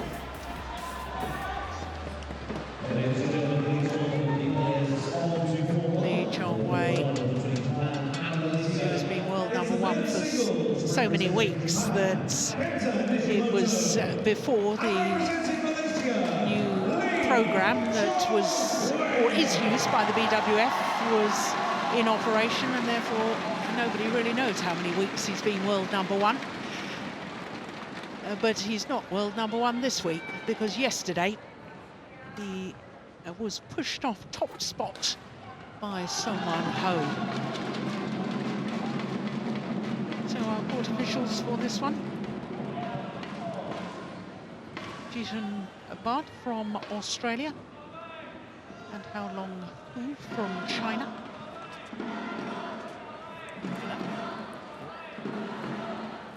Okay, so Lee Chong-wei for red or black? You choose. I choose. Yeah. Black. You choose? Black. He chooses black. It is black. Service. So Lee Chong-wei has chosen service. Kenta Nishimoto quite happy to start that. Well, it will be the far side of the court as we look down most of the time. There he is, the 22-year-old from Nia. 61 in the rankings at the moment. Did spend 1 week in June last year as 40 in the world. And now he played 1 match so far in the Sudirman Cup campaign. That was against Germany. In fact, it was the only match of that tie that Japan lost, because he lost to Mark Schwiebler, the former European champion. Mark Schwiebler, playing in his last Sudirman Cup campaign, has announced that he will retire after the World Championships in Glasgow. So to the 34-year-old Lee Chong-wei from Penang in Malaysia. World ranking gone down 1 place to #2, but that's because he's only got 8 tournaments towards his world ranking. You really need at least 10. Now, by my calculations, after this tournament next week, he will return to world #1 when his number of tournaments will go up to 9. Now, he has played both matches, both men's singles matches in Malaysia's campaign so far. Now, that score is actually round the wrong way against the Japanese player, because he cruised to victory. And he cruised to victory 21-8, 21-5 in 34 minutes against Igarashi of Japan. So 2 matches so far, both in 34 minutes for Lee Chong-wei, the court officials I was telling you about. And so Lee Chong-wei really hasn't been pushed so far in this campaign. He does have an extraordinary record in World Badminton. 99 career finals in international competition, winning 66 of them. Ladies and gentlemen, on my right, Malaysia, represented by Lee Chong-wei. And on my left, Japan, represented by Kenta Nishimoto. Malaysia to serve. Love all. Play. So a tall order for Nishimoto as far as Malaysia are concerned. This is always one of their bankers with Lee Chong-wei. Service over. Nishimoto. Well, his best result so far this year was the last 16 of the Asian Badminton Championships in Wuhan in China, where he not only came through the qualifying, he'd been promoted from the reserve list to get into the qualifying. So I'm guessing, Steen, for all of Japan's wonderful players, men's singles is their obvious weakness as far as the team and the squad they've got here at the Sudirman Cup. Yeah, definitely. They're not gonna win a men's singles within the last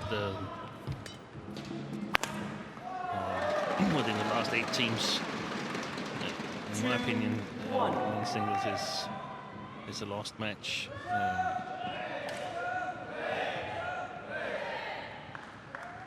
Of course, it was a little over a year ago when there was a bit of a scandal with some of the Japanese men's singles players, and the top 2 singles players, Nishimoto, who at the time was just gone up to number 2 in the world rankings, and Kenichi Tago, a man who'd been in 7 Super Series tournament finals, and in fact the man on court, Nishimoto, were suspended by their national federation.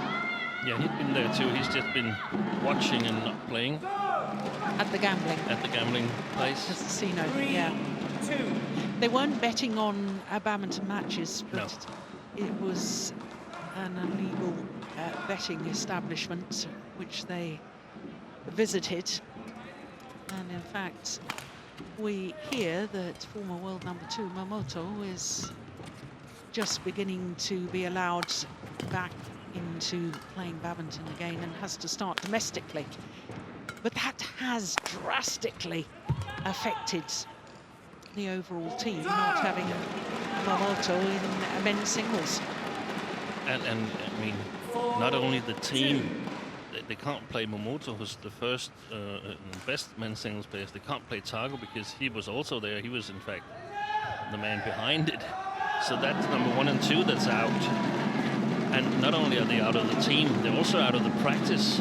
Yeah. And that's perhaps even more important, because I think the players that are still playing for Japan, had they been able to practice with Momoto and Kenichi Tago over this year, they would have been even higher in their playing strength. Yeah, good point.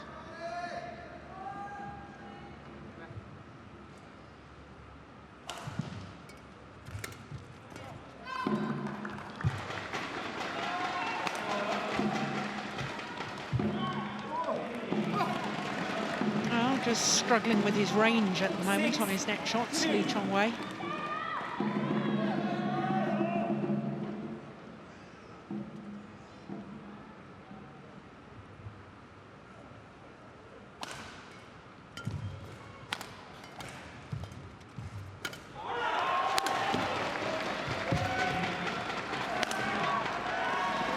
Well, that defensive shot from Lee Chong-wei when he took the shuttle virtually off his right hip.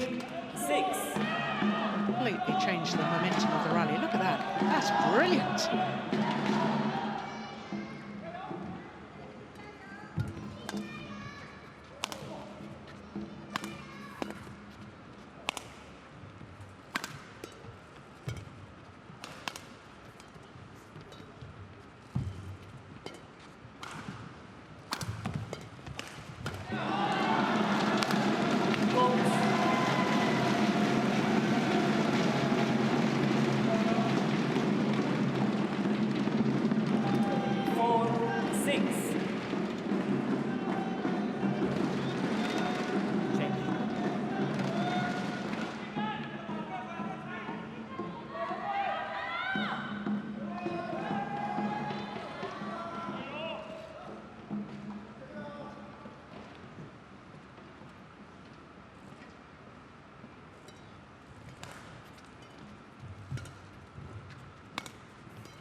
sloppy shots that you were talking about in the men's doubles, when players know they're so confident that they will eventually win the match, sometimes not as focused as they would be.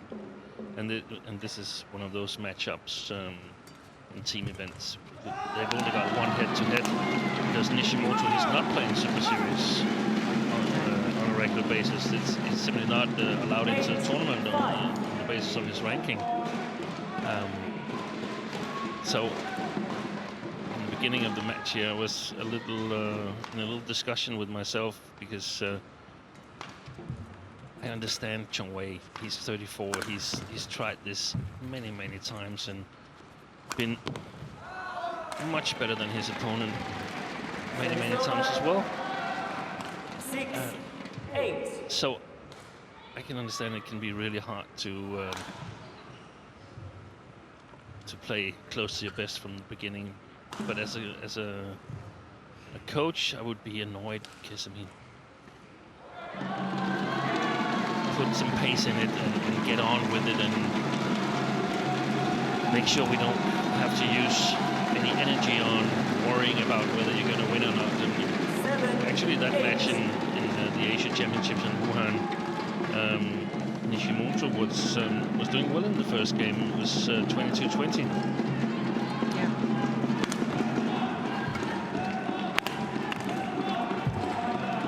Oh, fantastic! That's unbelievable. 8-4. What skill to control that from Lee Chong Wei. Just guide that across court. Crikey. That's amazing. Hadn't come out of its spin, the previous shot from his opponent.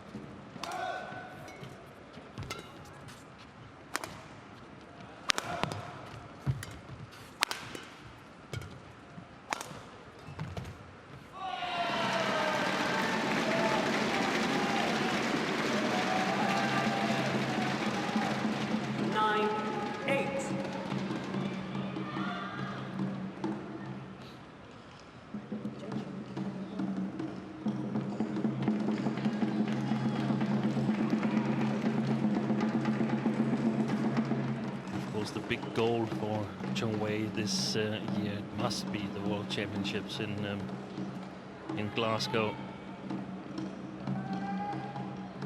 Having yet another go at winning that elusive big title.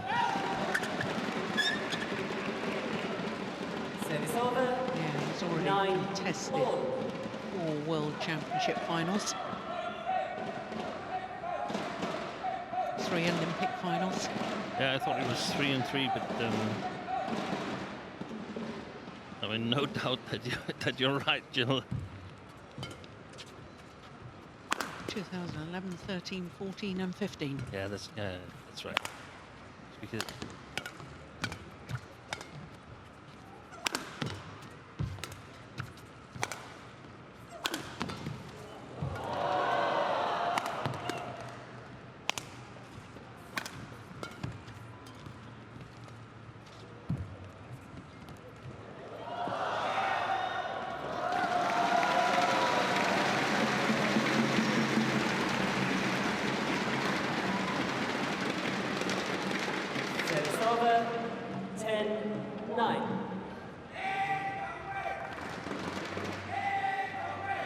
so casual about it, and he plays that perfect net shot.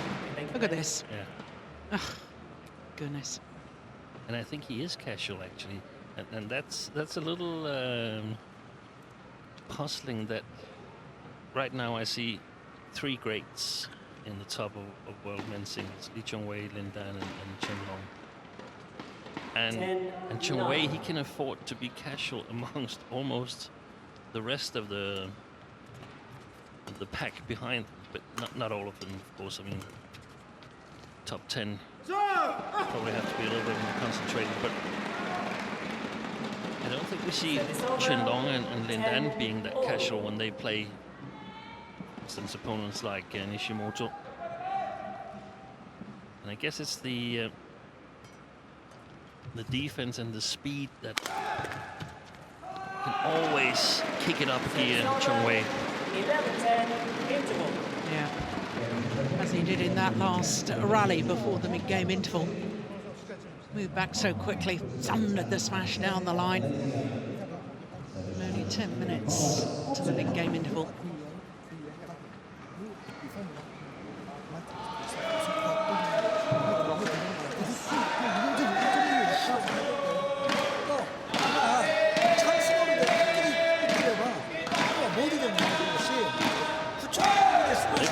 They've been silent for a while, the Malaysian supporters, but good to have them back here cheering for Lee Chong Wei. Yeah. Court 1, 20 seconds. Court 1, 20 seconds. Thank you, players. Back on court.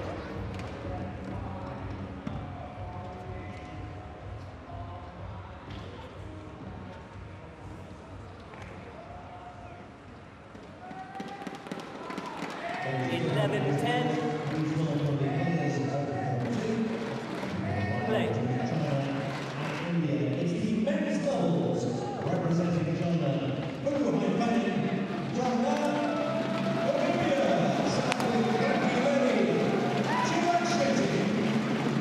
Service over. 11-all.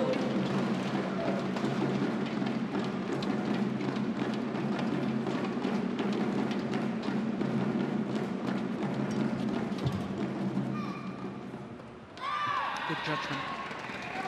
Service over. 12-11.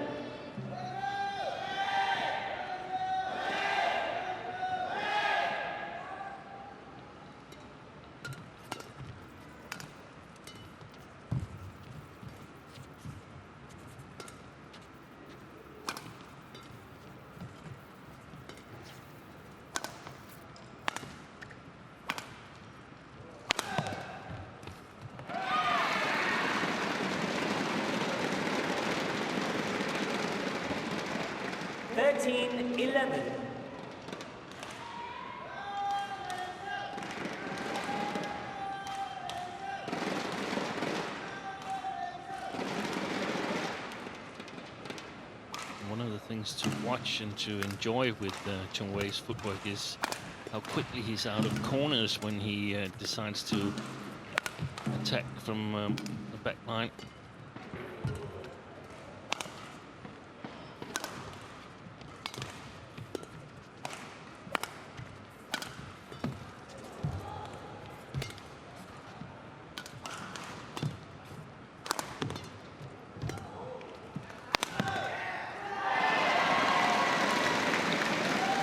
First attacking shot of the rally on the back of the court, and he makes it count. 14-11. How many attacking shots did his opponent hit in that? He couldn't make any advantage at all. No. And when Chong Wei plays Lin Dan and Chen Long, they don't fall into that trap of attacking too early. They are perfectly content playing rallies. And of course they can only do that because they have good shot quality. So if you open too early against Lee Chong Wei, he's going to counter-attack you, and he's the best in the world doing that.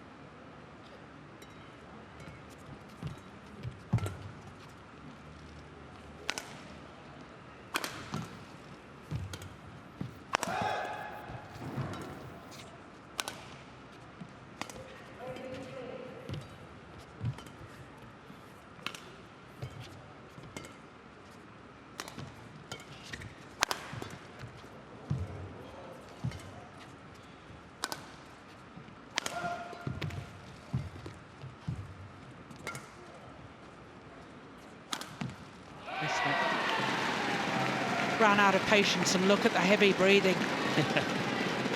Yeah, that was punishing for Nishimoto. 15-11. Thank you.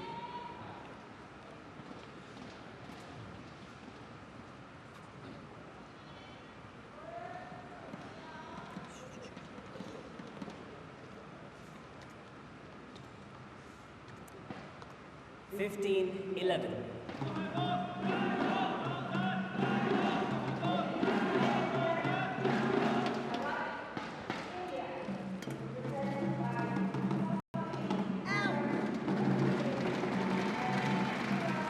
16-11.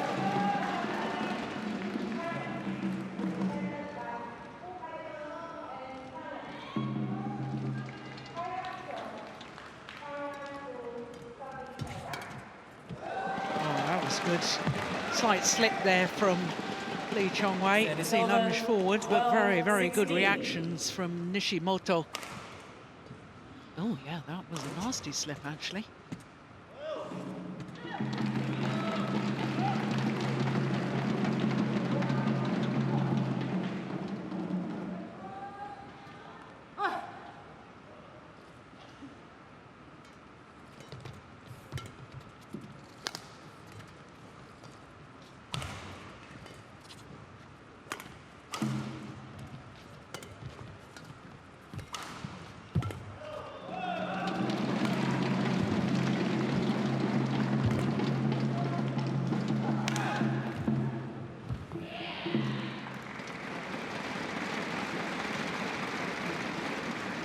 Service over, 17-12.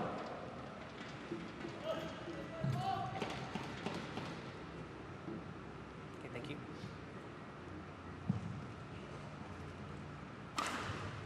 Change.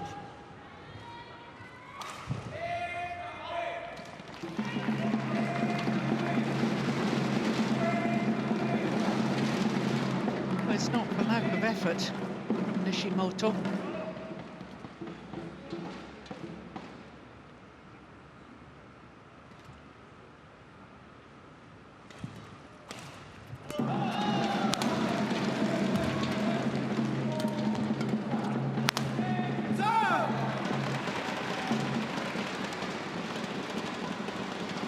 Service over, 13-17.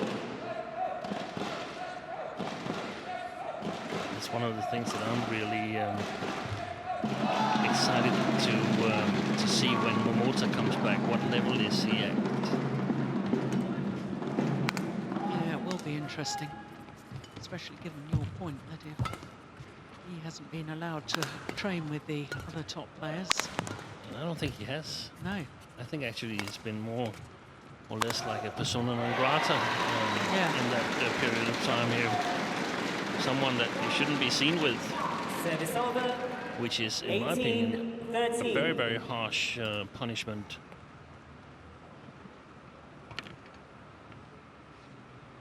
Thank you.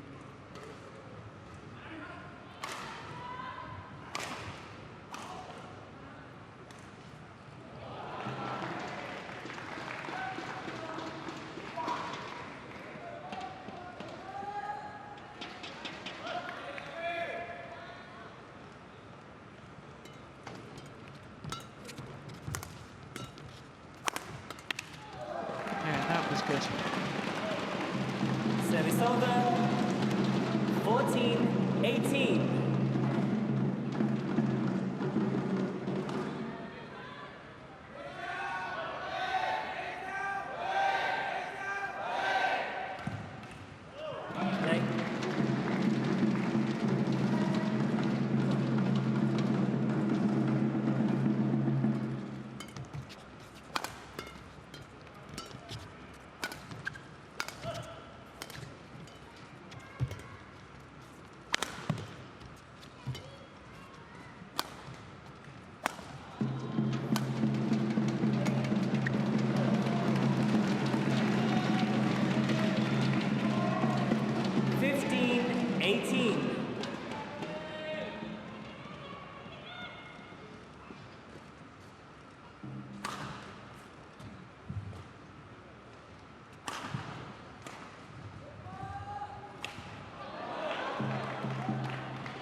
Delightful, absolutely delightful. Service Leapt in the air, opened the shoulders 19-15. as if he was going to play the powerful smash. Just look at which just plays the disguised drop. Look at this. Rolling that racket head at the last moment.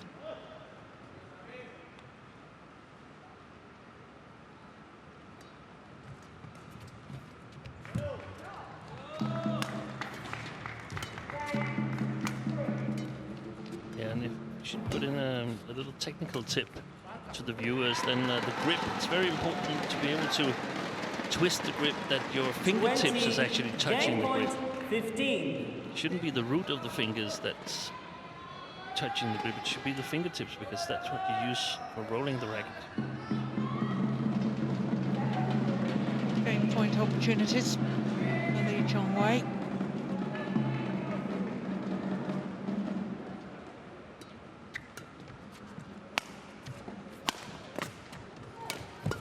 How did he get that back?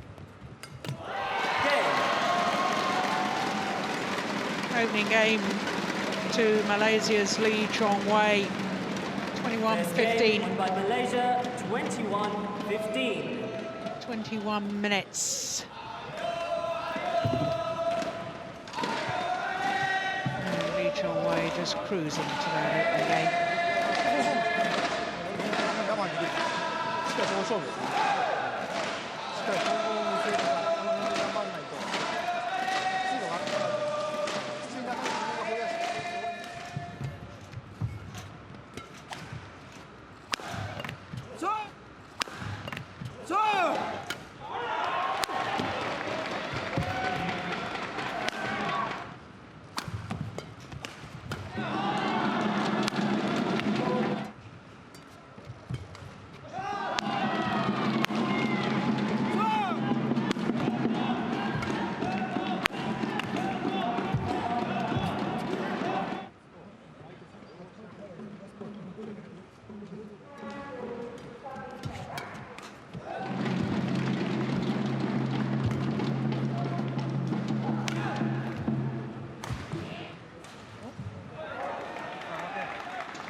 Court 1, 20 seconds. Court 1, 20 seconds. So the call of 20 seconds from the umpire, Jeetan Bhatt. Indication for the players to return to court. Second game. Love all. Play.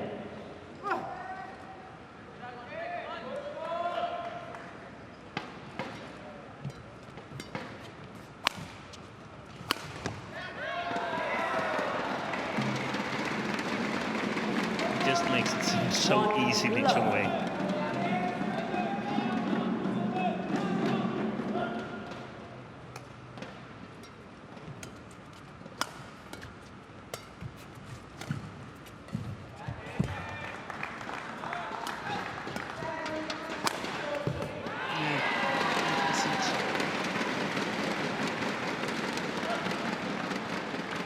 To love.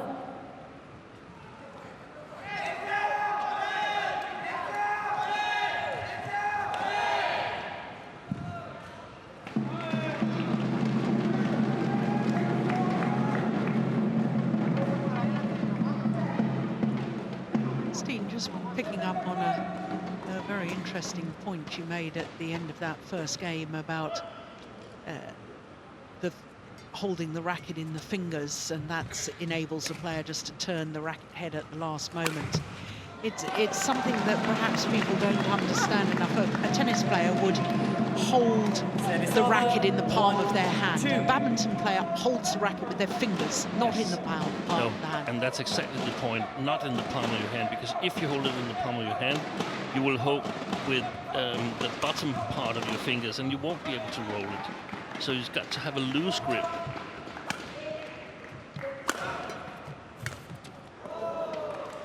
Speed coming Service forward. over. 3-1.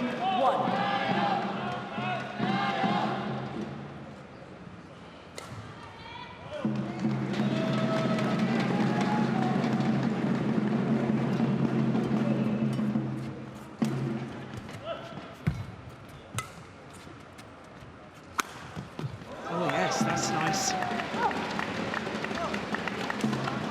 Service over. 2-3.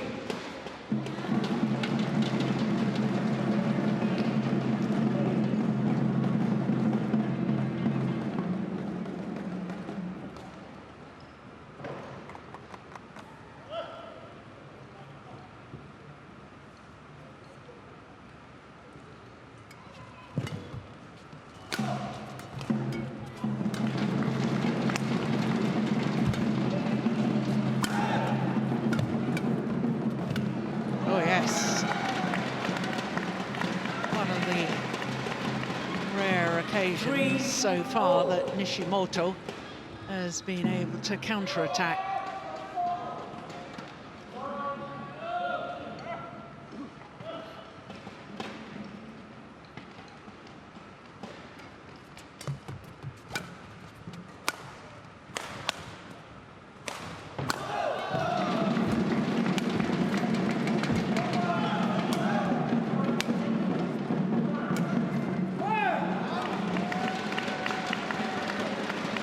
Rally for Nishimoto, this one. 4-3. Patient approach. Problem is that it also requires a really, really good defense of your own.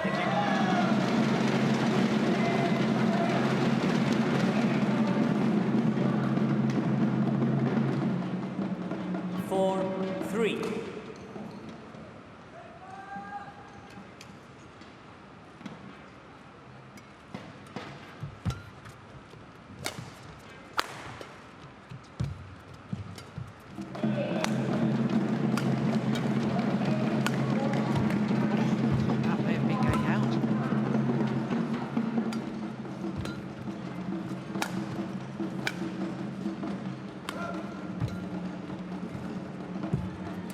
Oh, brilliant. That is just astonishing. I don't think the next shot was so bad from Nishimoto. 4-all.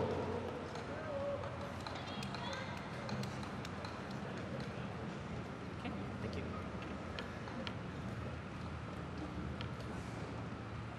Yeah, so well taken off the top of the tape. Change. Longest rally, I think, of this second game.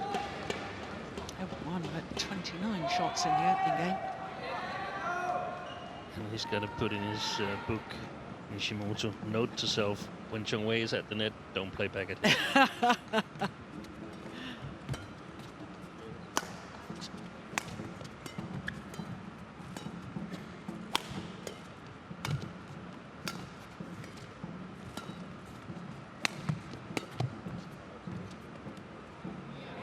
Good.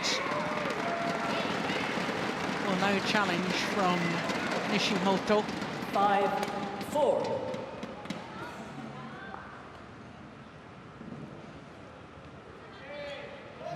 Was good too.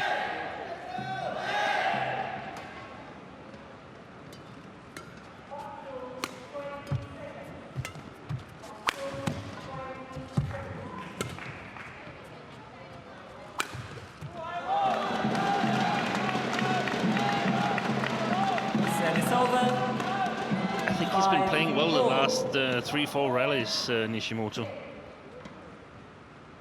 Except from that one at the net with a little bit of a bad decision. Otherwise, I think he's played with more patience. If he also can sort of get a little bit more accuracy on his first attack, instead of using too much power, be a little bit more accurate, I think that would benefit him a lot.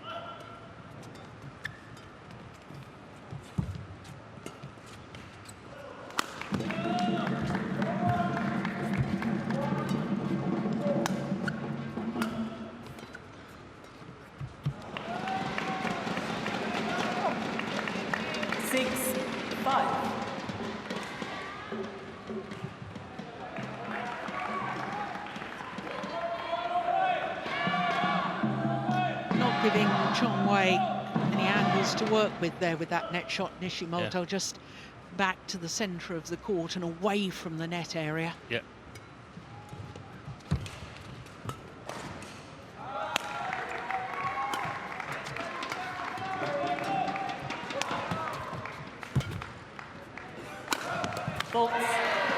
by Chong Wei. Yeah, just up the pace of that rally. Yeah, and that's Service what's so over. demanding of 6 the opponent all. from Chong Wei, that they need to be, in order to play this little more patient playing style against Chong Wei, they need to be able to defend against him.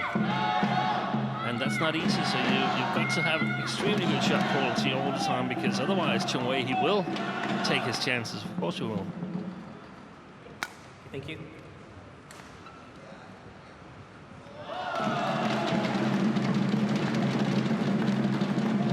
Six all.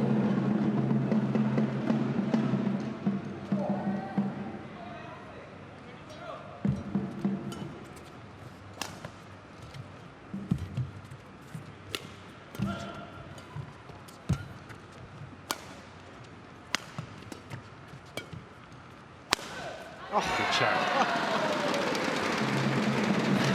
I thought that was going cross court. Yeah, that Nishimoto thought so too as well. That's why he got a parking ticket in the middle of the court. Oh, couldn't see where it was coming. There's a bit of strapping coming loose on that left knee. Lee Chong Wei.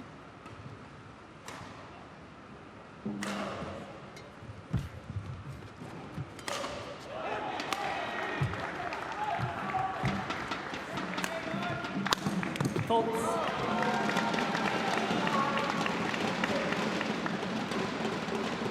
Service over. 7 all.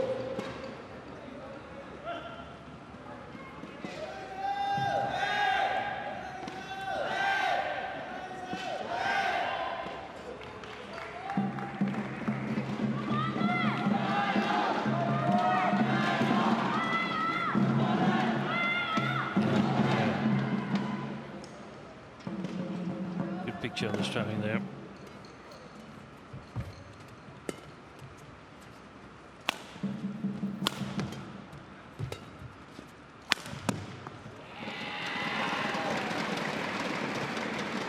Service over. 8-7.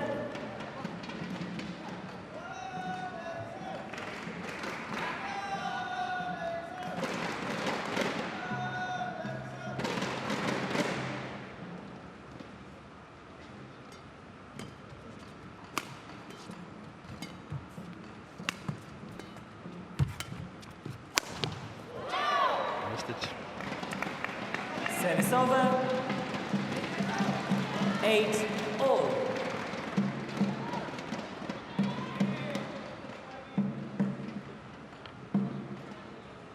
Yeah, didn't miss by much.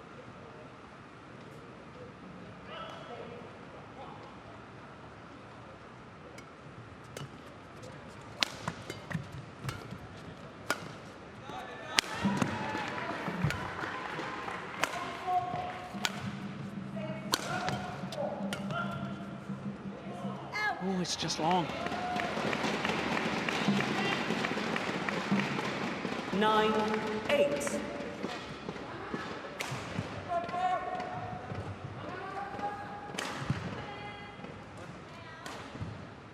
Ooh.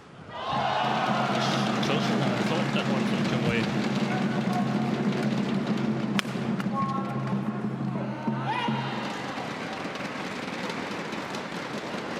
Service over. 9 all.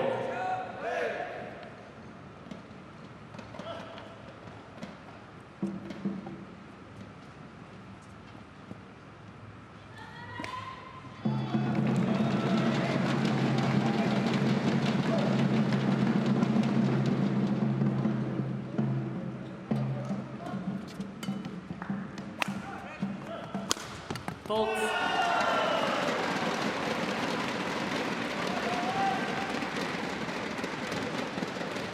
Ten, 9.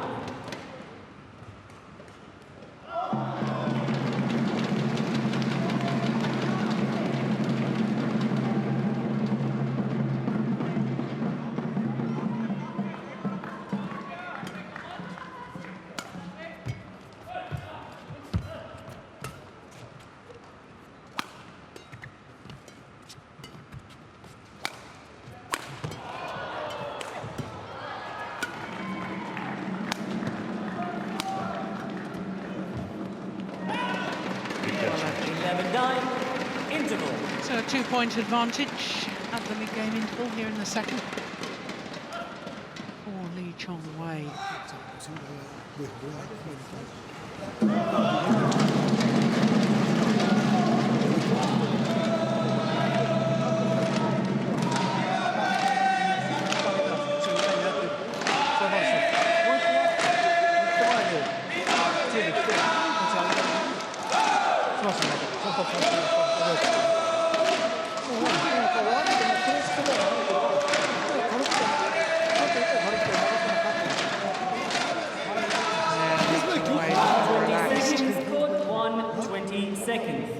His fans in fine voice.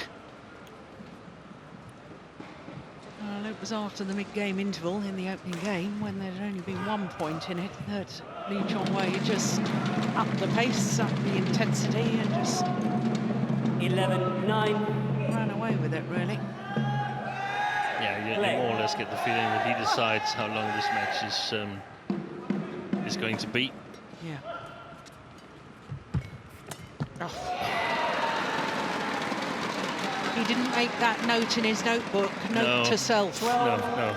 But he was actually successful, or Chong Wei let him be successful a couple of times in playing back, where he was content to just lift. So he thought, hey, I've got the net now. But this time it was closed down by this man.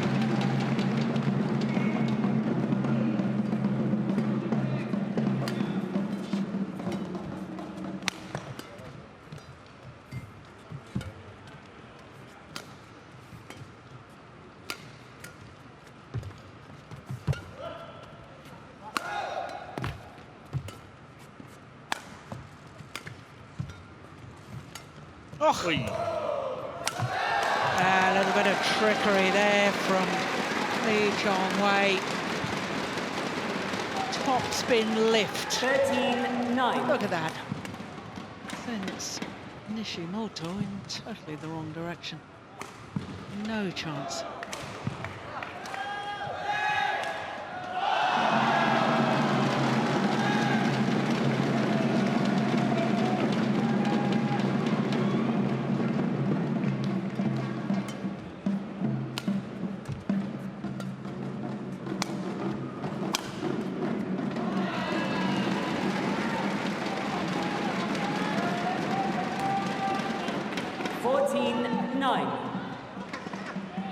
It's actually 6 straight points. 8-9 down. So now 14-9 up.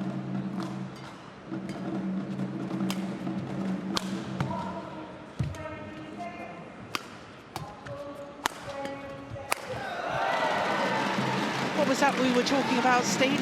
About after the mid-game interval, just pulling away. 15-9. Shuttle.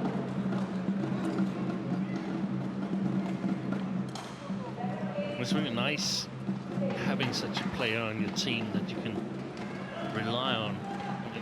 Malaysia pretty much have to find 2 matches out of 4. Yeah. Because the men's singles, that's just in the book already.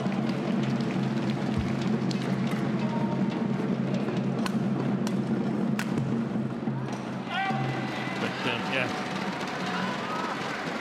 Of course, we don't know what might happen in the last 2 matches here, but so far a little bit of an unfortunate campaign for Malaysia with 2 of their 3 top guns either injured or playing with injury.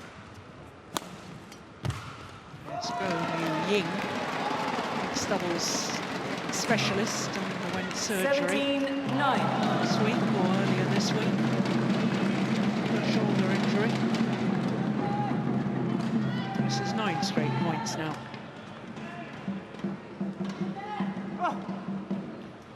Yeah, so that's also one of the things when players have played Chong Wei and so on, and they come back and say, yeah, it went actually quite well. I played 22-20 and 21-18. You have to disappoint them and say you can't use it 10, because 17. it's what Chong Wei has allowed you to score. Yeah. So there's a big difference to that and if it was prize money for every point.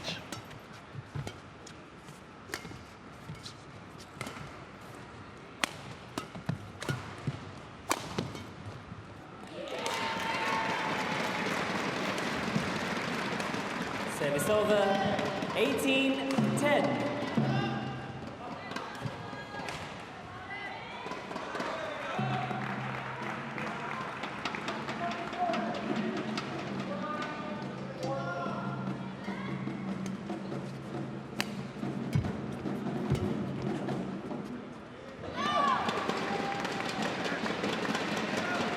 Service over, 11-18.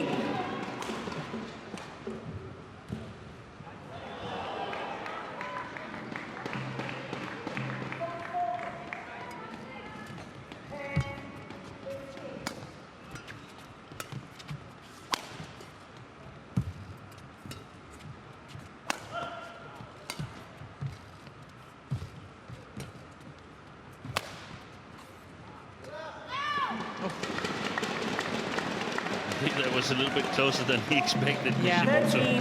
13-18.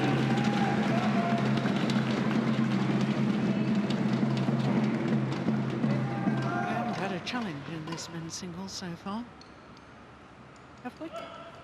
No. No. I think Chong has had a couple of situations where he might have challenged, but I don't know. Maybe he doesn't bother. Oh, there we'll have a challenge now. There we are, right on cue. Malaysia challenge called in. Well, the line judge was a little hesitant.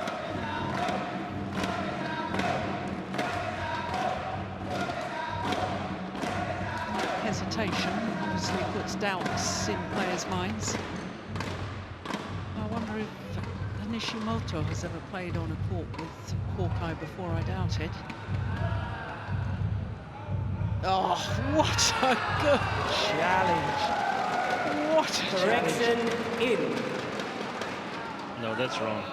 Service over, He said correction in was out. 19-13. Play. Yeah. Got the rest correct. Yeah, correct point scores. And it is now match point opportunities for Lee Chong-wei and Malaysia to get a first point on the board here in the quarterfinal.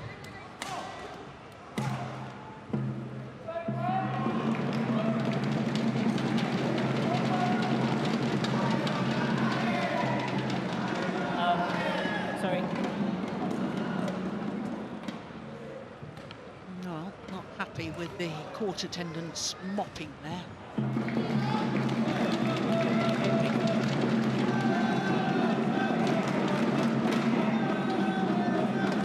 20, match point 13. We've got designated mobbers now here in the quarterfinals, Yeah. not acting as line judges as well.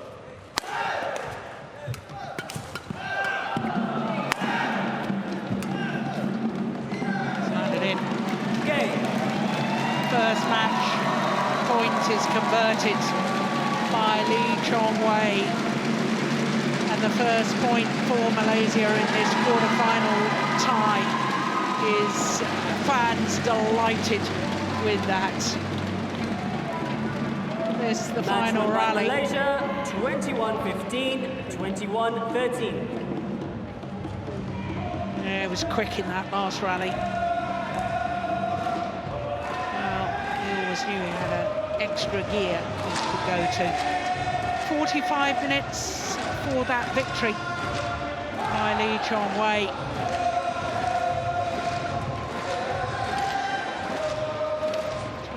(21-15, 21-13). done by the former world number one and soon to be restored world number one.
So this quarter-final tie, 2-1 in favour of Japan, which means we have, at the very least, a fourth match within the tie. And it's the Olympic gold medalists Matsutomo and Takahashi up against the Commonwealth Games gold medalists Vivian and Woon Ki-wei.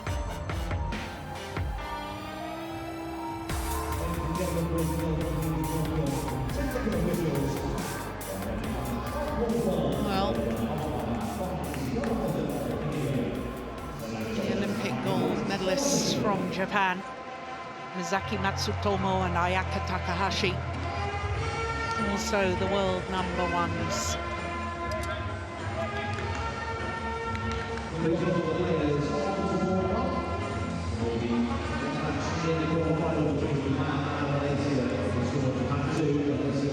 Well, it's quite simple for the Commonwealth Games gold medalists, who will certainly be hoping to be back here on the Gold Coast next year to try and retain their Commonwealth Games title.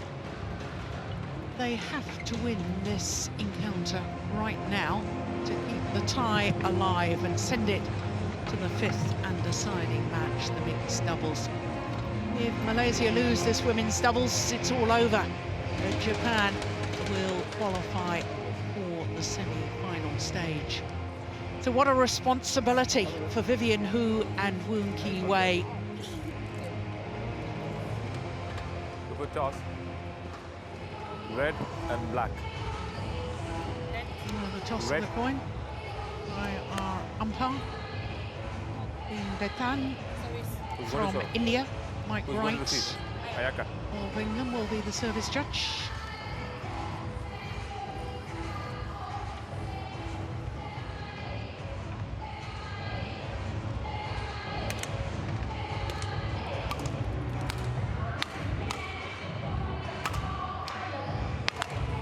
The Japanese pair really were outstanding last year.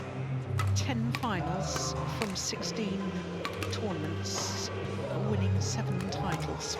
That's amazing. 25-year-old Misaki Matsutomo from Aizumi in Tokushima Prefecture.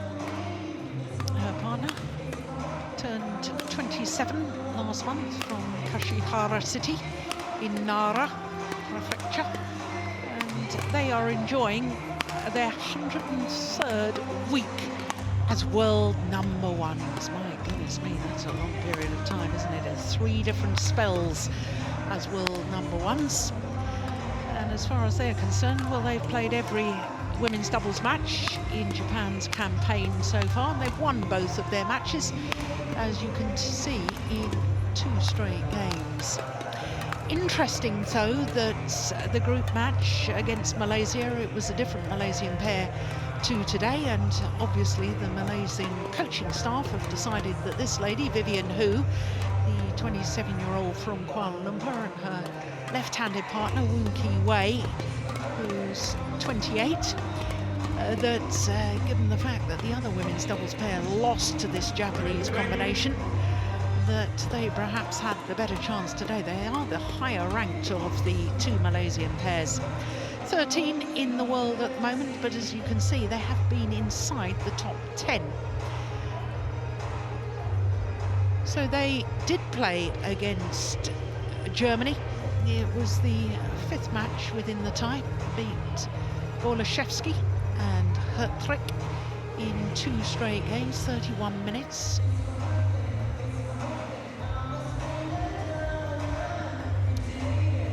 So I think, Steen, it probably was a good idea to change the pair to play as we look at the head-to-heads. Now I'm not so convinced, because this is the 10th meeting between the 2 pairs, and the Malaysians have yet to win a contest. But it was the right selection. You know that the second Malaysian pair lost in the group stage.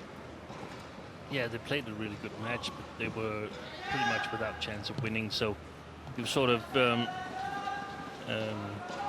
ruled that out, that they could win. So now they play freely. They don't have Malaysia, anyone sort of breathing down represented their neck. by Vivian Hu and Woo Ka-wei. And on my left, Japan, represented by Misaki Matsutomo and Ayaka Takahashi.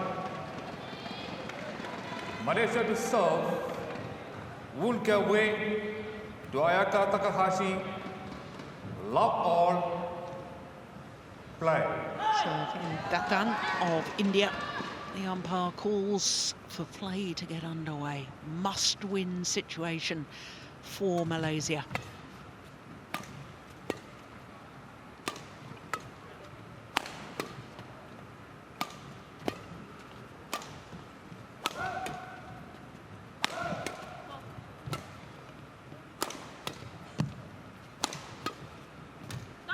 Oh, delightful. Well, Steen, of the previous 9 meetings, all but 1 has been won in 2 straight games by the Japanese pair. The only time it went to 3 games was actually in the Olympics in Rio last summer. Malaysia were in really good shape at those Olympics. Yeah. Yeah, Malaysia 3 silver medals in the badminton event, and there's only 5 medals, 5 gold medals up for grabs.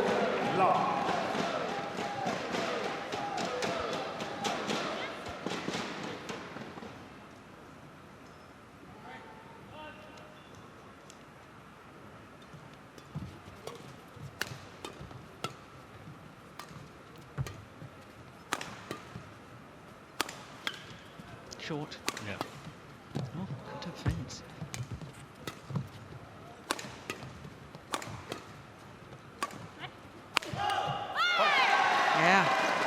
Good smash across the body from Vivian Hu. 1-2.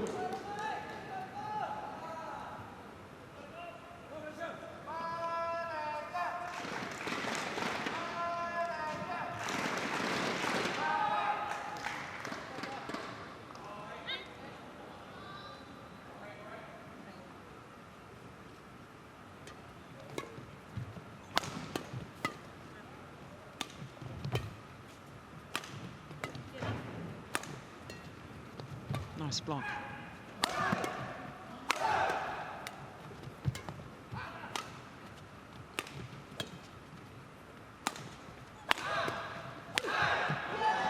Well, she went for the same angled smash again. This time finds the net.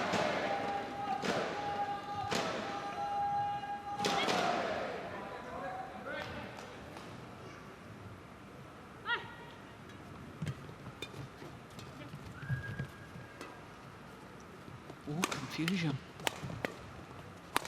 Both the Malaysians backing off the same side for defensive shots.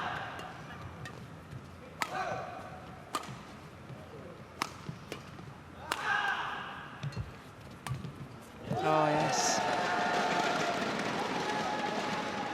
4-1. And that's their real strength, isn't it, Steen? Matsutomo coming forward.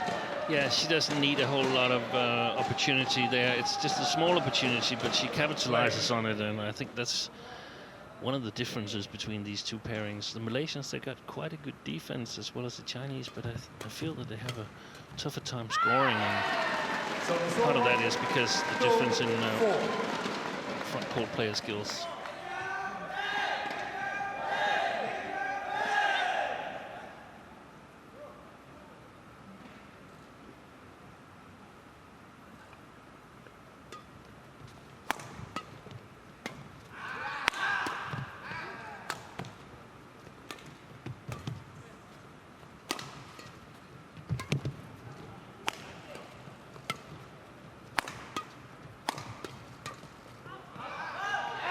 Oh, it's called out.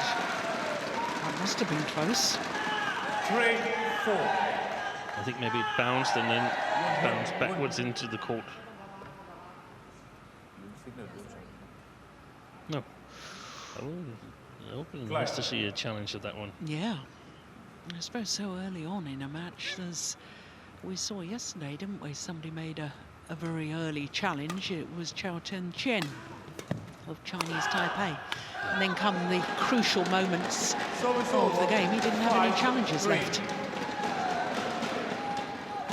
This, you should be very reluctant to challenge on the opponent's back line, because you can't really judge it well from your own side. Only these sliding smashes that sometimes are really hard for the linesman to call. 4-5. You could, in my opinion, challenge.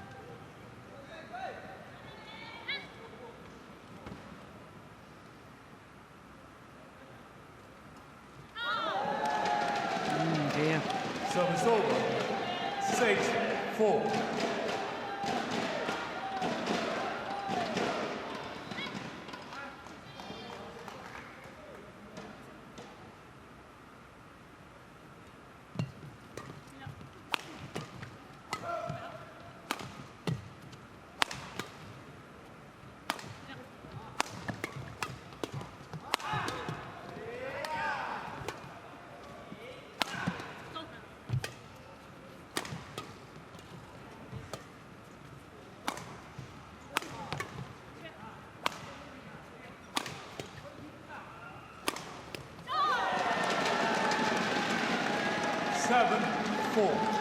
Such a patient worker from the back of the courts, Ayaka Takahashi. And normally it is high quality on all his shots. Play.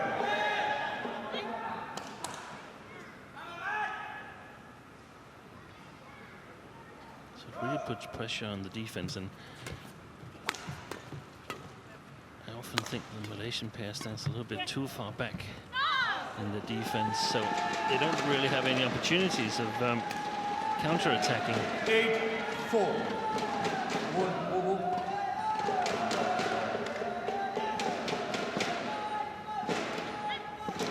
was Woon Ki-wei being told off about that? I'm not sure. The umpire having a word with her, saying no, no. Not sure what that was about. Mr. 9-4. Not the start you hope for when you are forced to win your match to keep your country in the tie, and you're up against the Olympic champions with a head-to-head saying 0-9. And it looks pretty much like business as usual.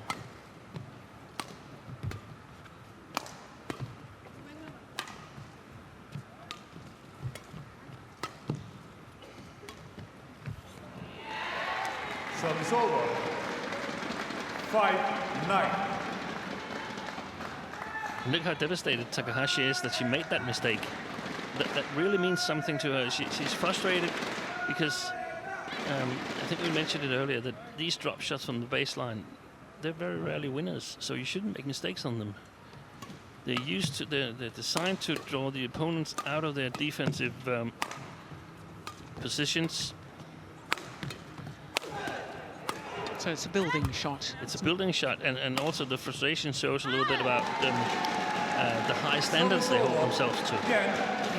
They don't just accept, oh, that went into the net. No, it shouldn't go into the net. Yeah. That's why they're so successful. Don't accept mediocrity.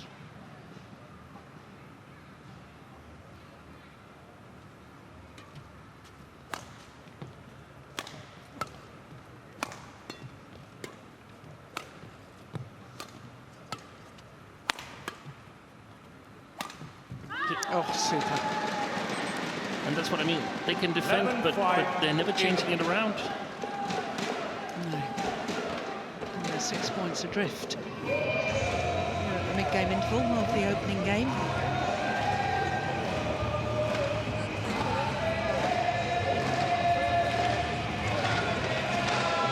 Wong KT, their coach.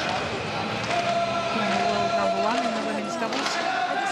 With Chinny Wei.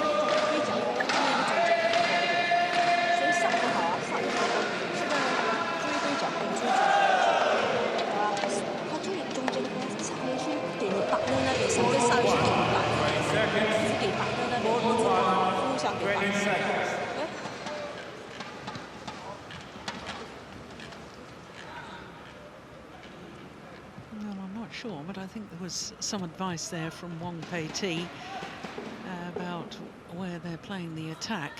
11-5. Well, they've got to get themselves on the attack first of all. Yeah. Play.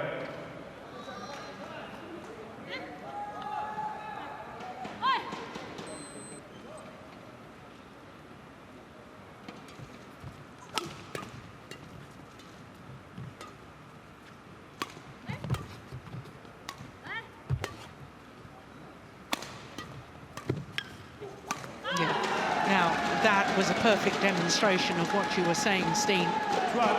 2 drop shots there, the building shots of the rally, then the power play, and having played the power play in such a position that the net player can get involved and finish it off. Basically only 2 possibilities for Woon there, the cross short defense or the long straight back to Takahashi. And of course the net is closed down by Matsutomo. So that's where the Malaysians could work a little bit more on some attacking combinations. And as we see here, when they actually get the chance, I feel that Woon Ki-wei is not as sharp as Matsutomo. Not as clinical in killing it. Doesn't necessarily have to kill it the first time, but play it so that you can kill it on the second or the third shot from the net. Keep the pressure on the Japanese.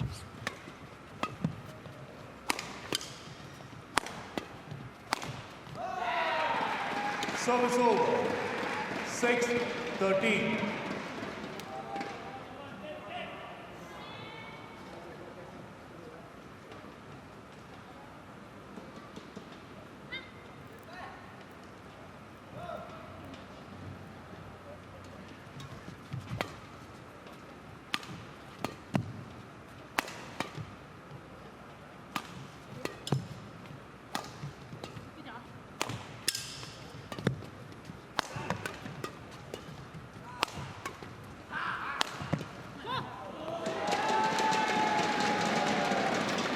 Service over. 14-6.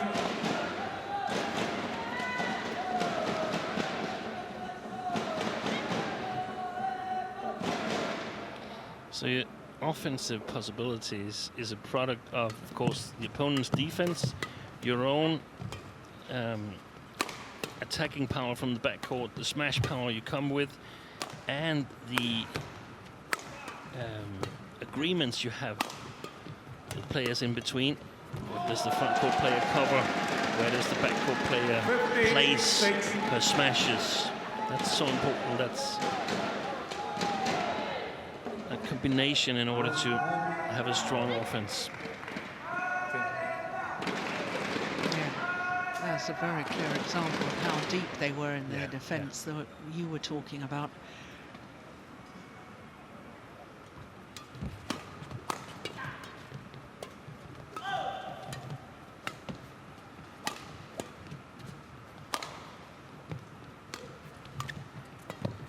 Fantastic read again from Matsutomo.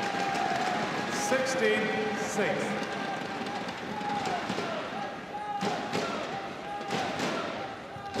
11 of the last 13 points, Japanese pair.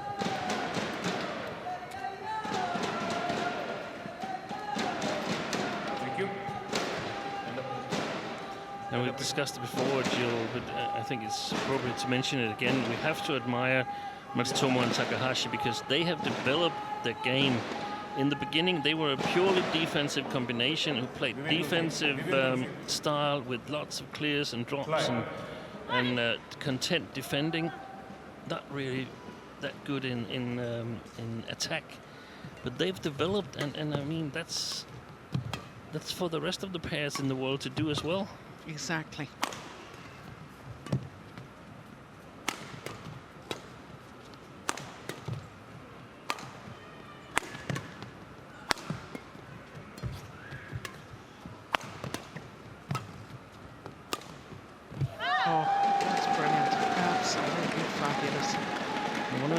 Questions to ask players and coaches is, what have you become better at during the last 6 months?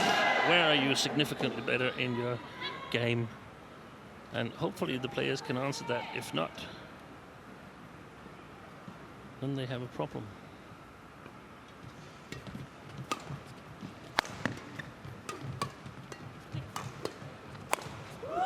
Good follow-up. Takahashi. Because you've got to assume everybody else is working on their game, so even if you're the world #1, you've still got to make improvements because otherwise you'll be overtaken. Exactly. There's a Danish saying, if you're sitting on the right track, you're getting overrun by the train.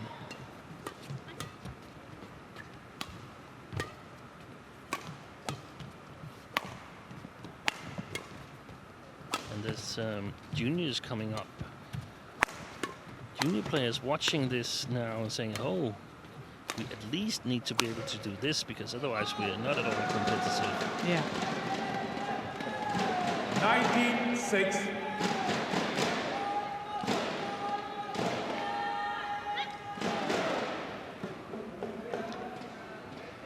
14 of 16 points.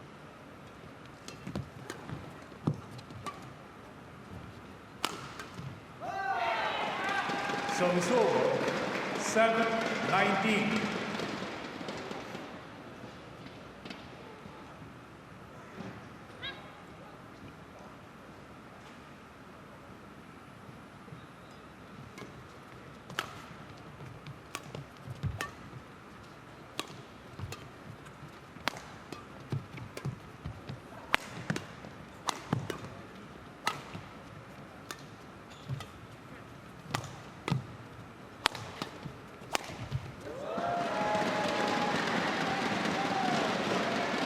Over 20, game point 7.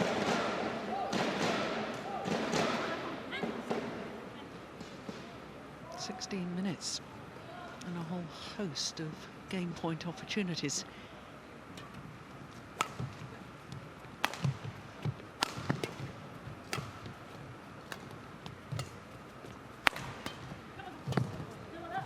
Oh, goodness, got in each other's way.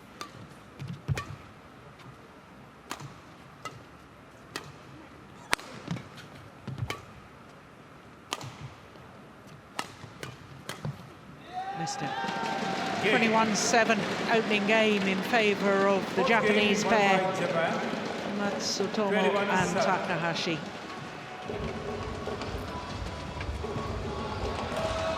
Well, Malaysians are going to have to do something drastically different if they want to come back in this, because they've been outclassed at the moment.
Court 1, 20 seconds.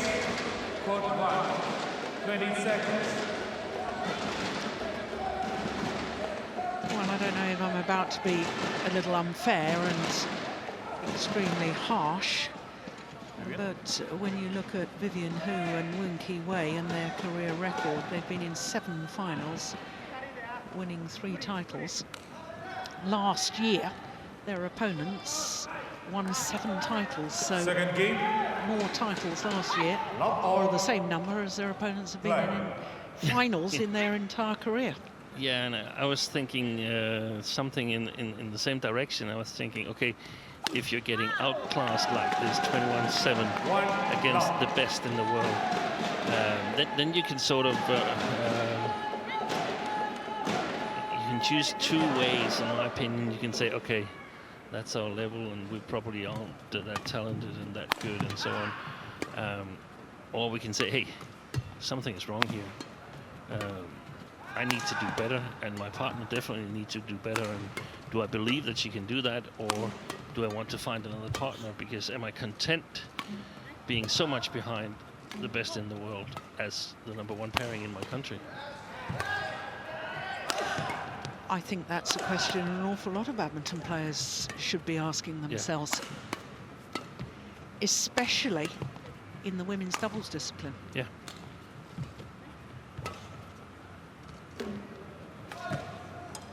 This might be the longest rally of the match so far. We did have a rally at 32 shots in the opening game. I have a little bit the feeling, and it is harsh, but I have the feeling that the Malaysians are emulating the team that is sort of playing sparring team to the Harlem Globetrotters in basketball, so the Harlem Globetrotters can entertain and show off all their skills towards the public, and that's the role I feel they have right now. They're sparring partners to Matsutomo and Takahashi. Yeah. I haven't seen anything so far that suggests that they should be able to win this match.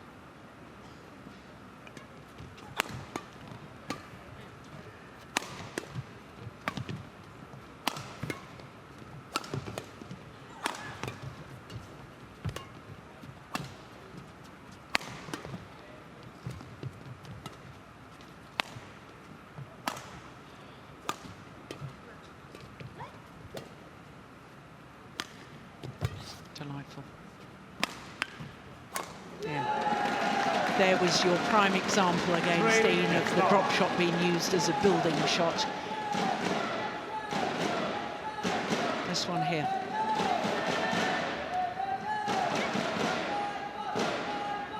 Play. 2 shots later from the Japanese pair, and they've won the rally.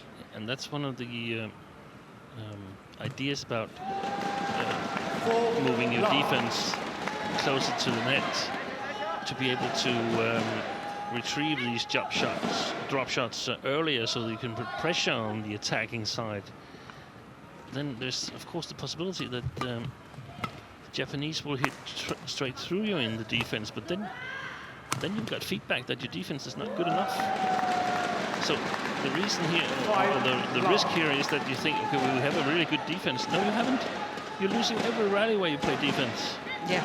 You can defend, yes, you can defend 2 or 3 times, but it doesn't really matter because you're losing anyway.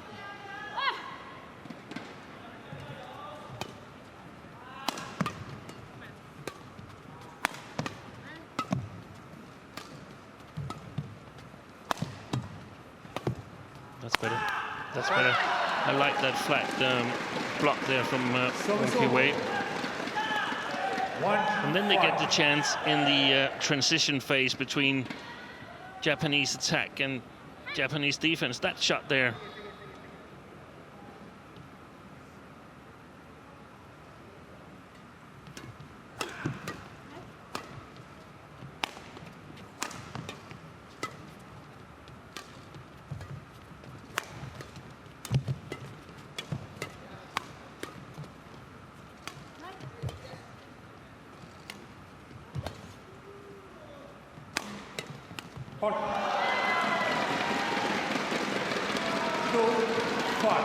She's being made to work a lot, wonky way.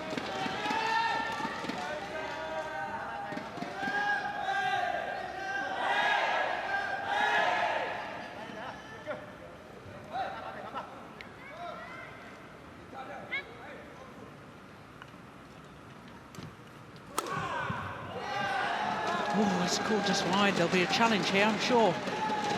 Yeah. Malaysia challenges called out. And even if it's wide, I still like it because it's something different from what we already know isn't working. So got to try something to see if they can come back to this match. Well, Hawkeye says it was definitely out. Challenge unsuccessful. 1 challenge remaining. Service over. 6-2. Play.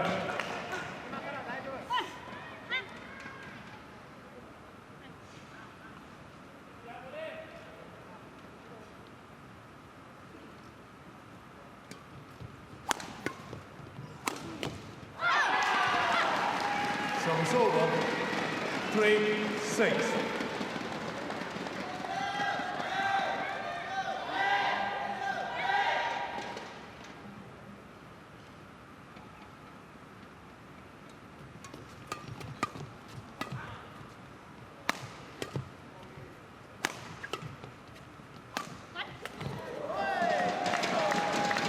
Service over.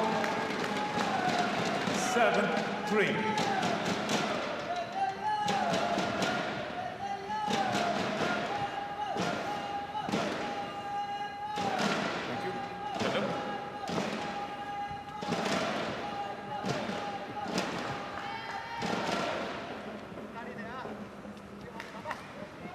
Play.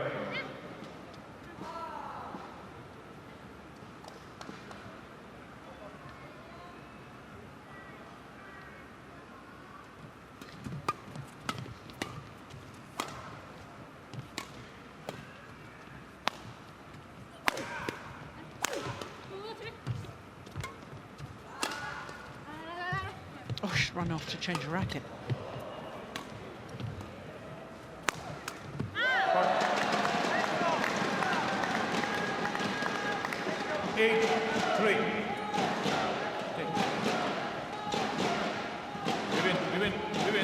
Vivian.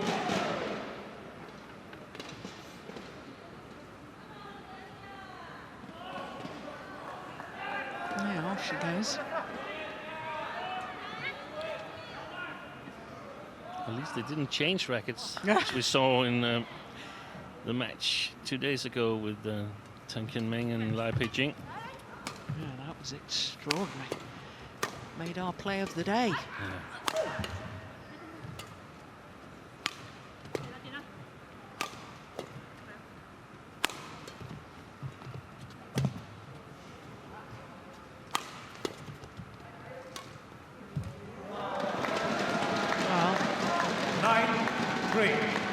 efforts of disguise on that, but that simply shouldn't happen.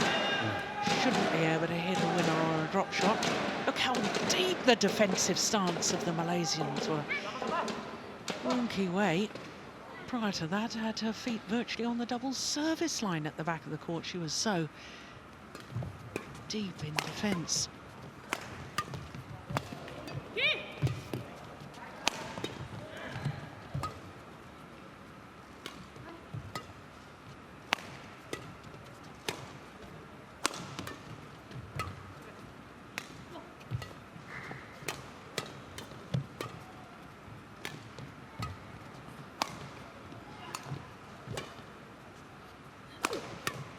Oh, that's good. Oh, my goodness.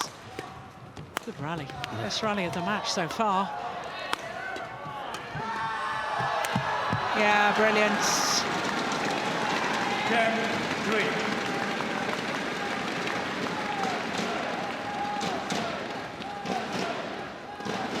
Well, it might have been near the longest rally as well.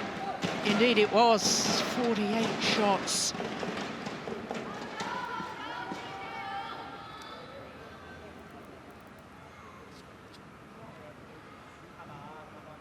Flight.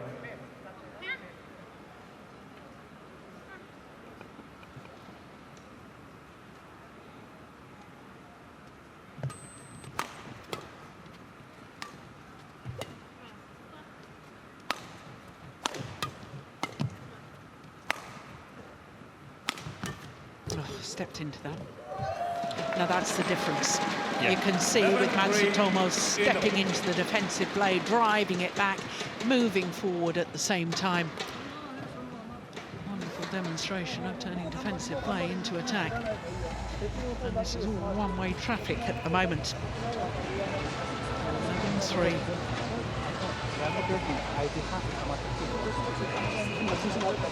Nakajima to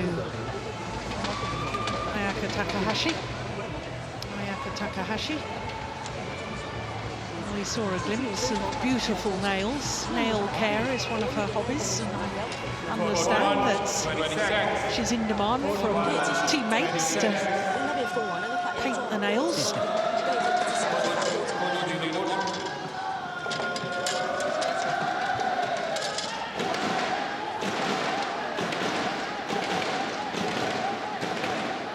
Still be Takahashi to serve.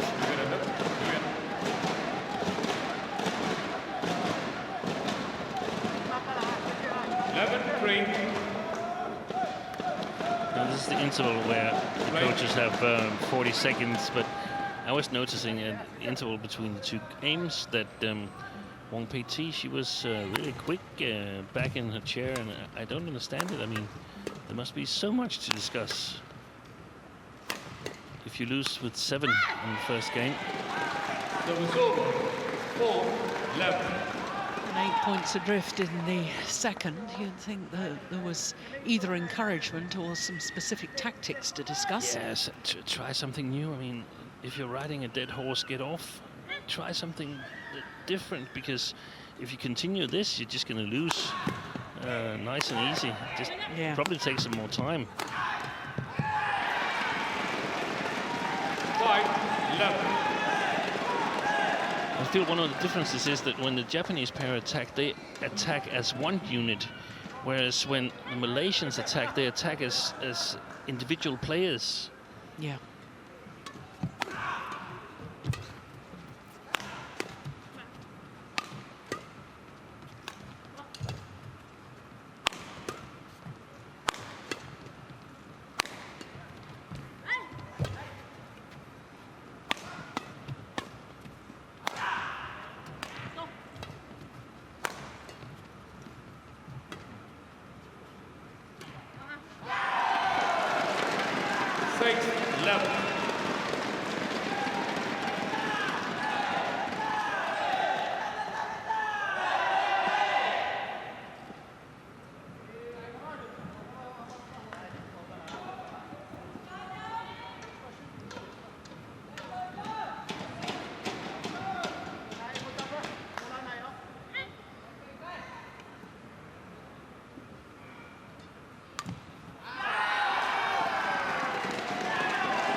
Well, all 4 points since the mid-game interval in favour of the Malaysians.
Slight mishit, but it was jolly effective.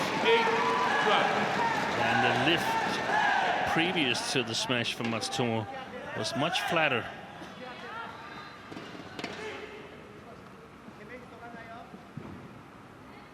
And therefore the defense gets more dangerous from the Malaysian side.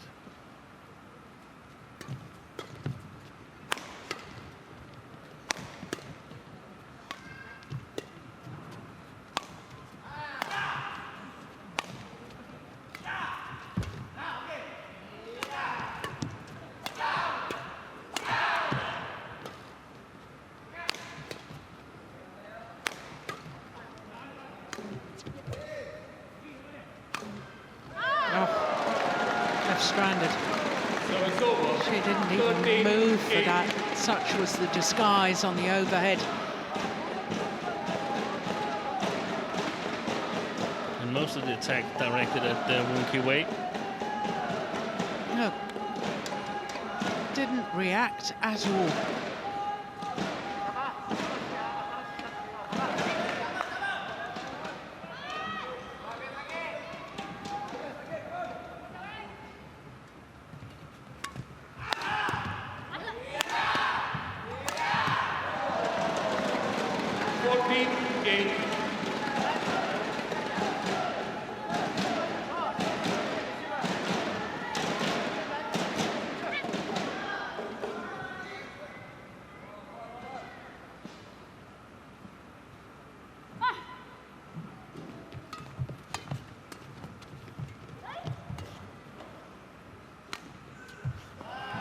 There was hesitation. I think she thought about leaving it.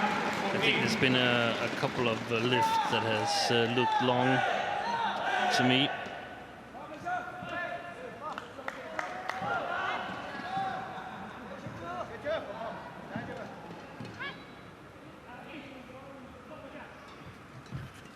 Oh, that's well taken. Oh, that's what they did this sort of thing earlier in the match. Better late than never. Look at that, that's super.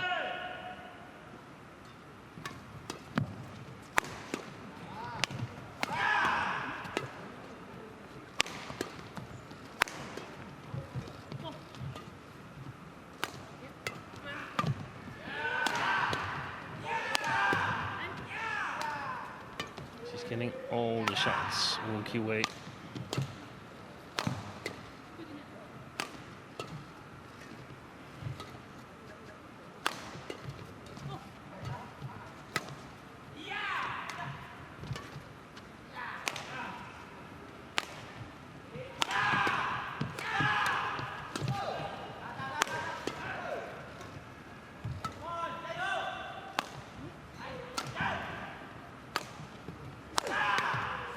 This might be the longest rally yet. Gone wide. 15-10.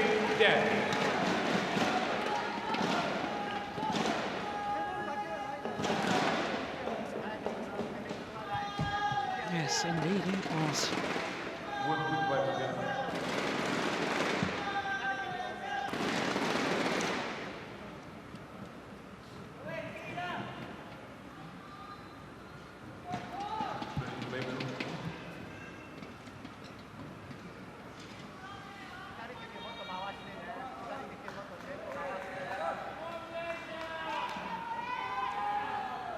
Who's to receive? Who's to receive? Who's to receive? Play.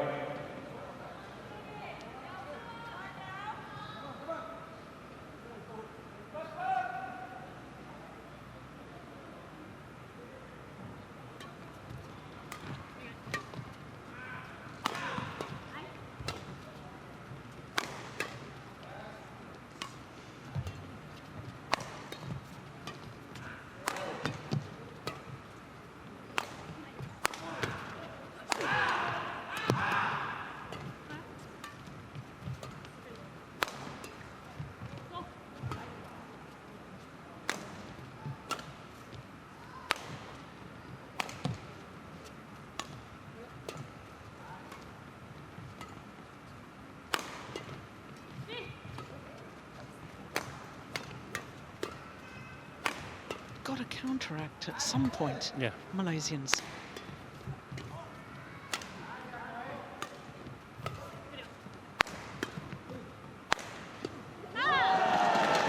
Because as you pointed out earlier on, it doesn't matter if you can defend for a while. In the end, you're not going to win the point. No.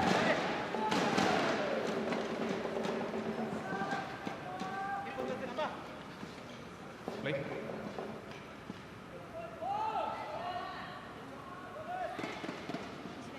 Okay.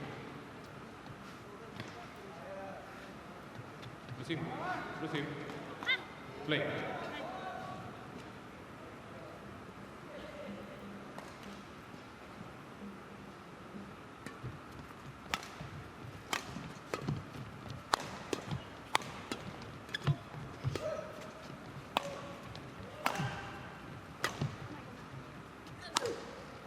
Shot. Service over. 11-16. Ayaka.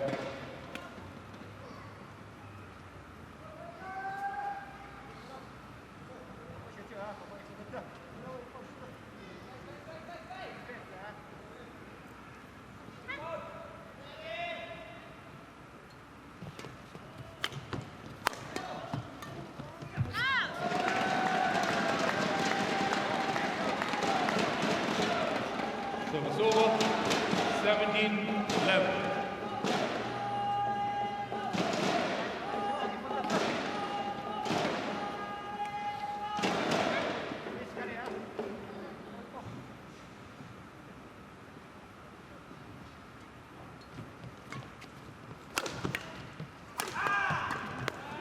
Yeah.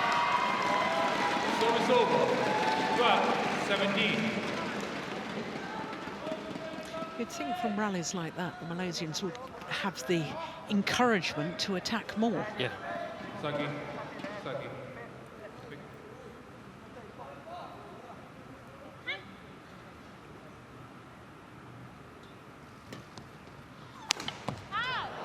Right. Yeah, but I like it because it had a chance. It had a chance to do something good, that shot. So I think it's fine to go for the train lines, preferably the inner train line.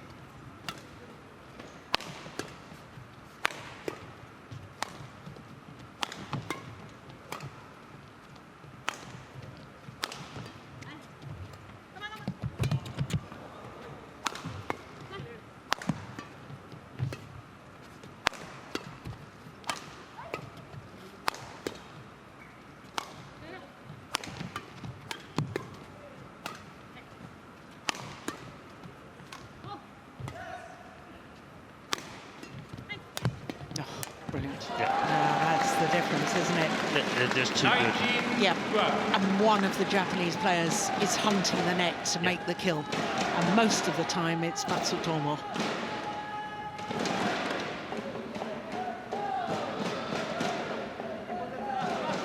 Wait. 2 points away. It's so difficult to defend her when she first intercepts at the net. Didn't kill the first one, but it was an easy kill on the second one.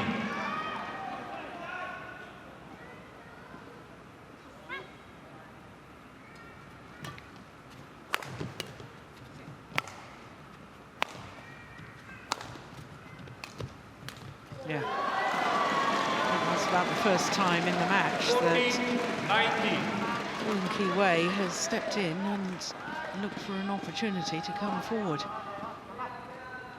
Yeah, well taken.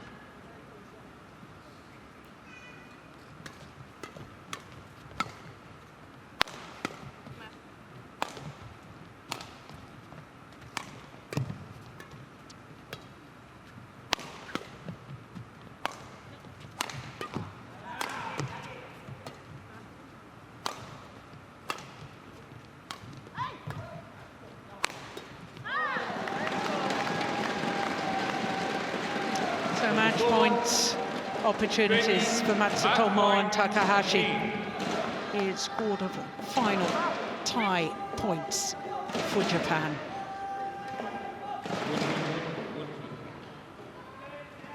And Malaysians in disarray. In the wrong formation.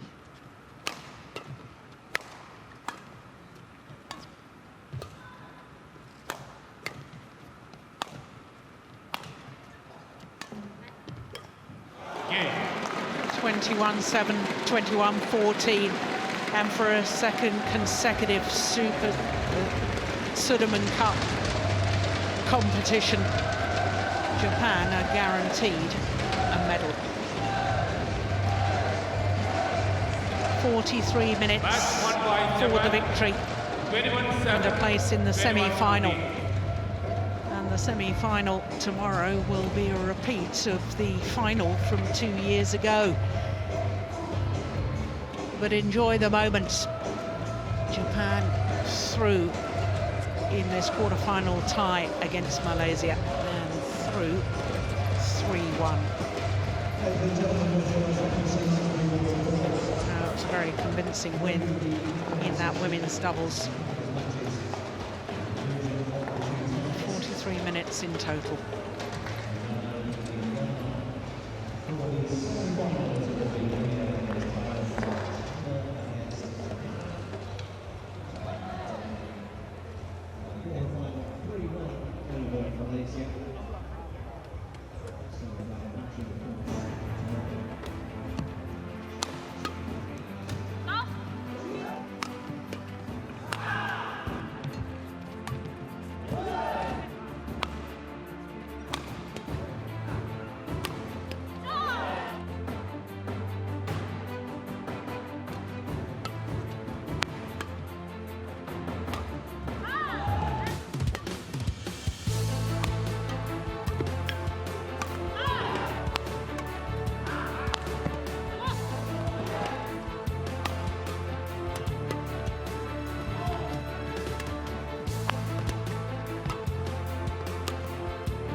So that concludes the quarter-final tie between Japan and Malaysia. Japan through to the semi-final 3-1 over Malaysia.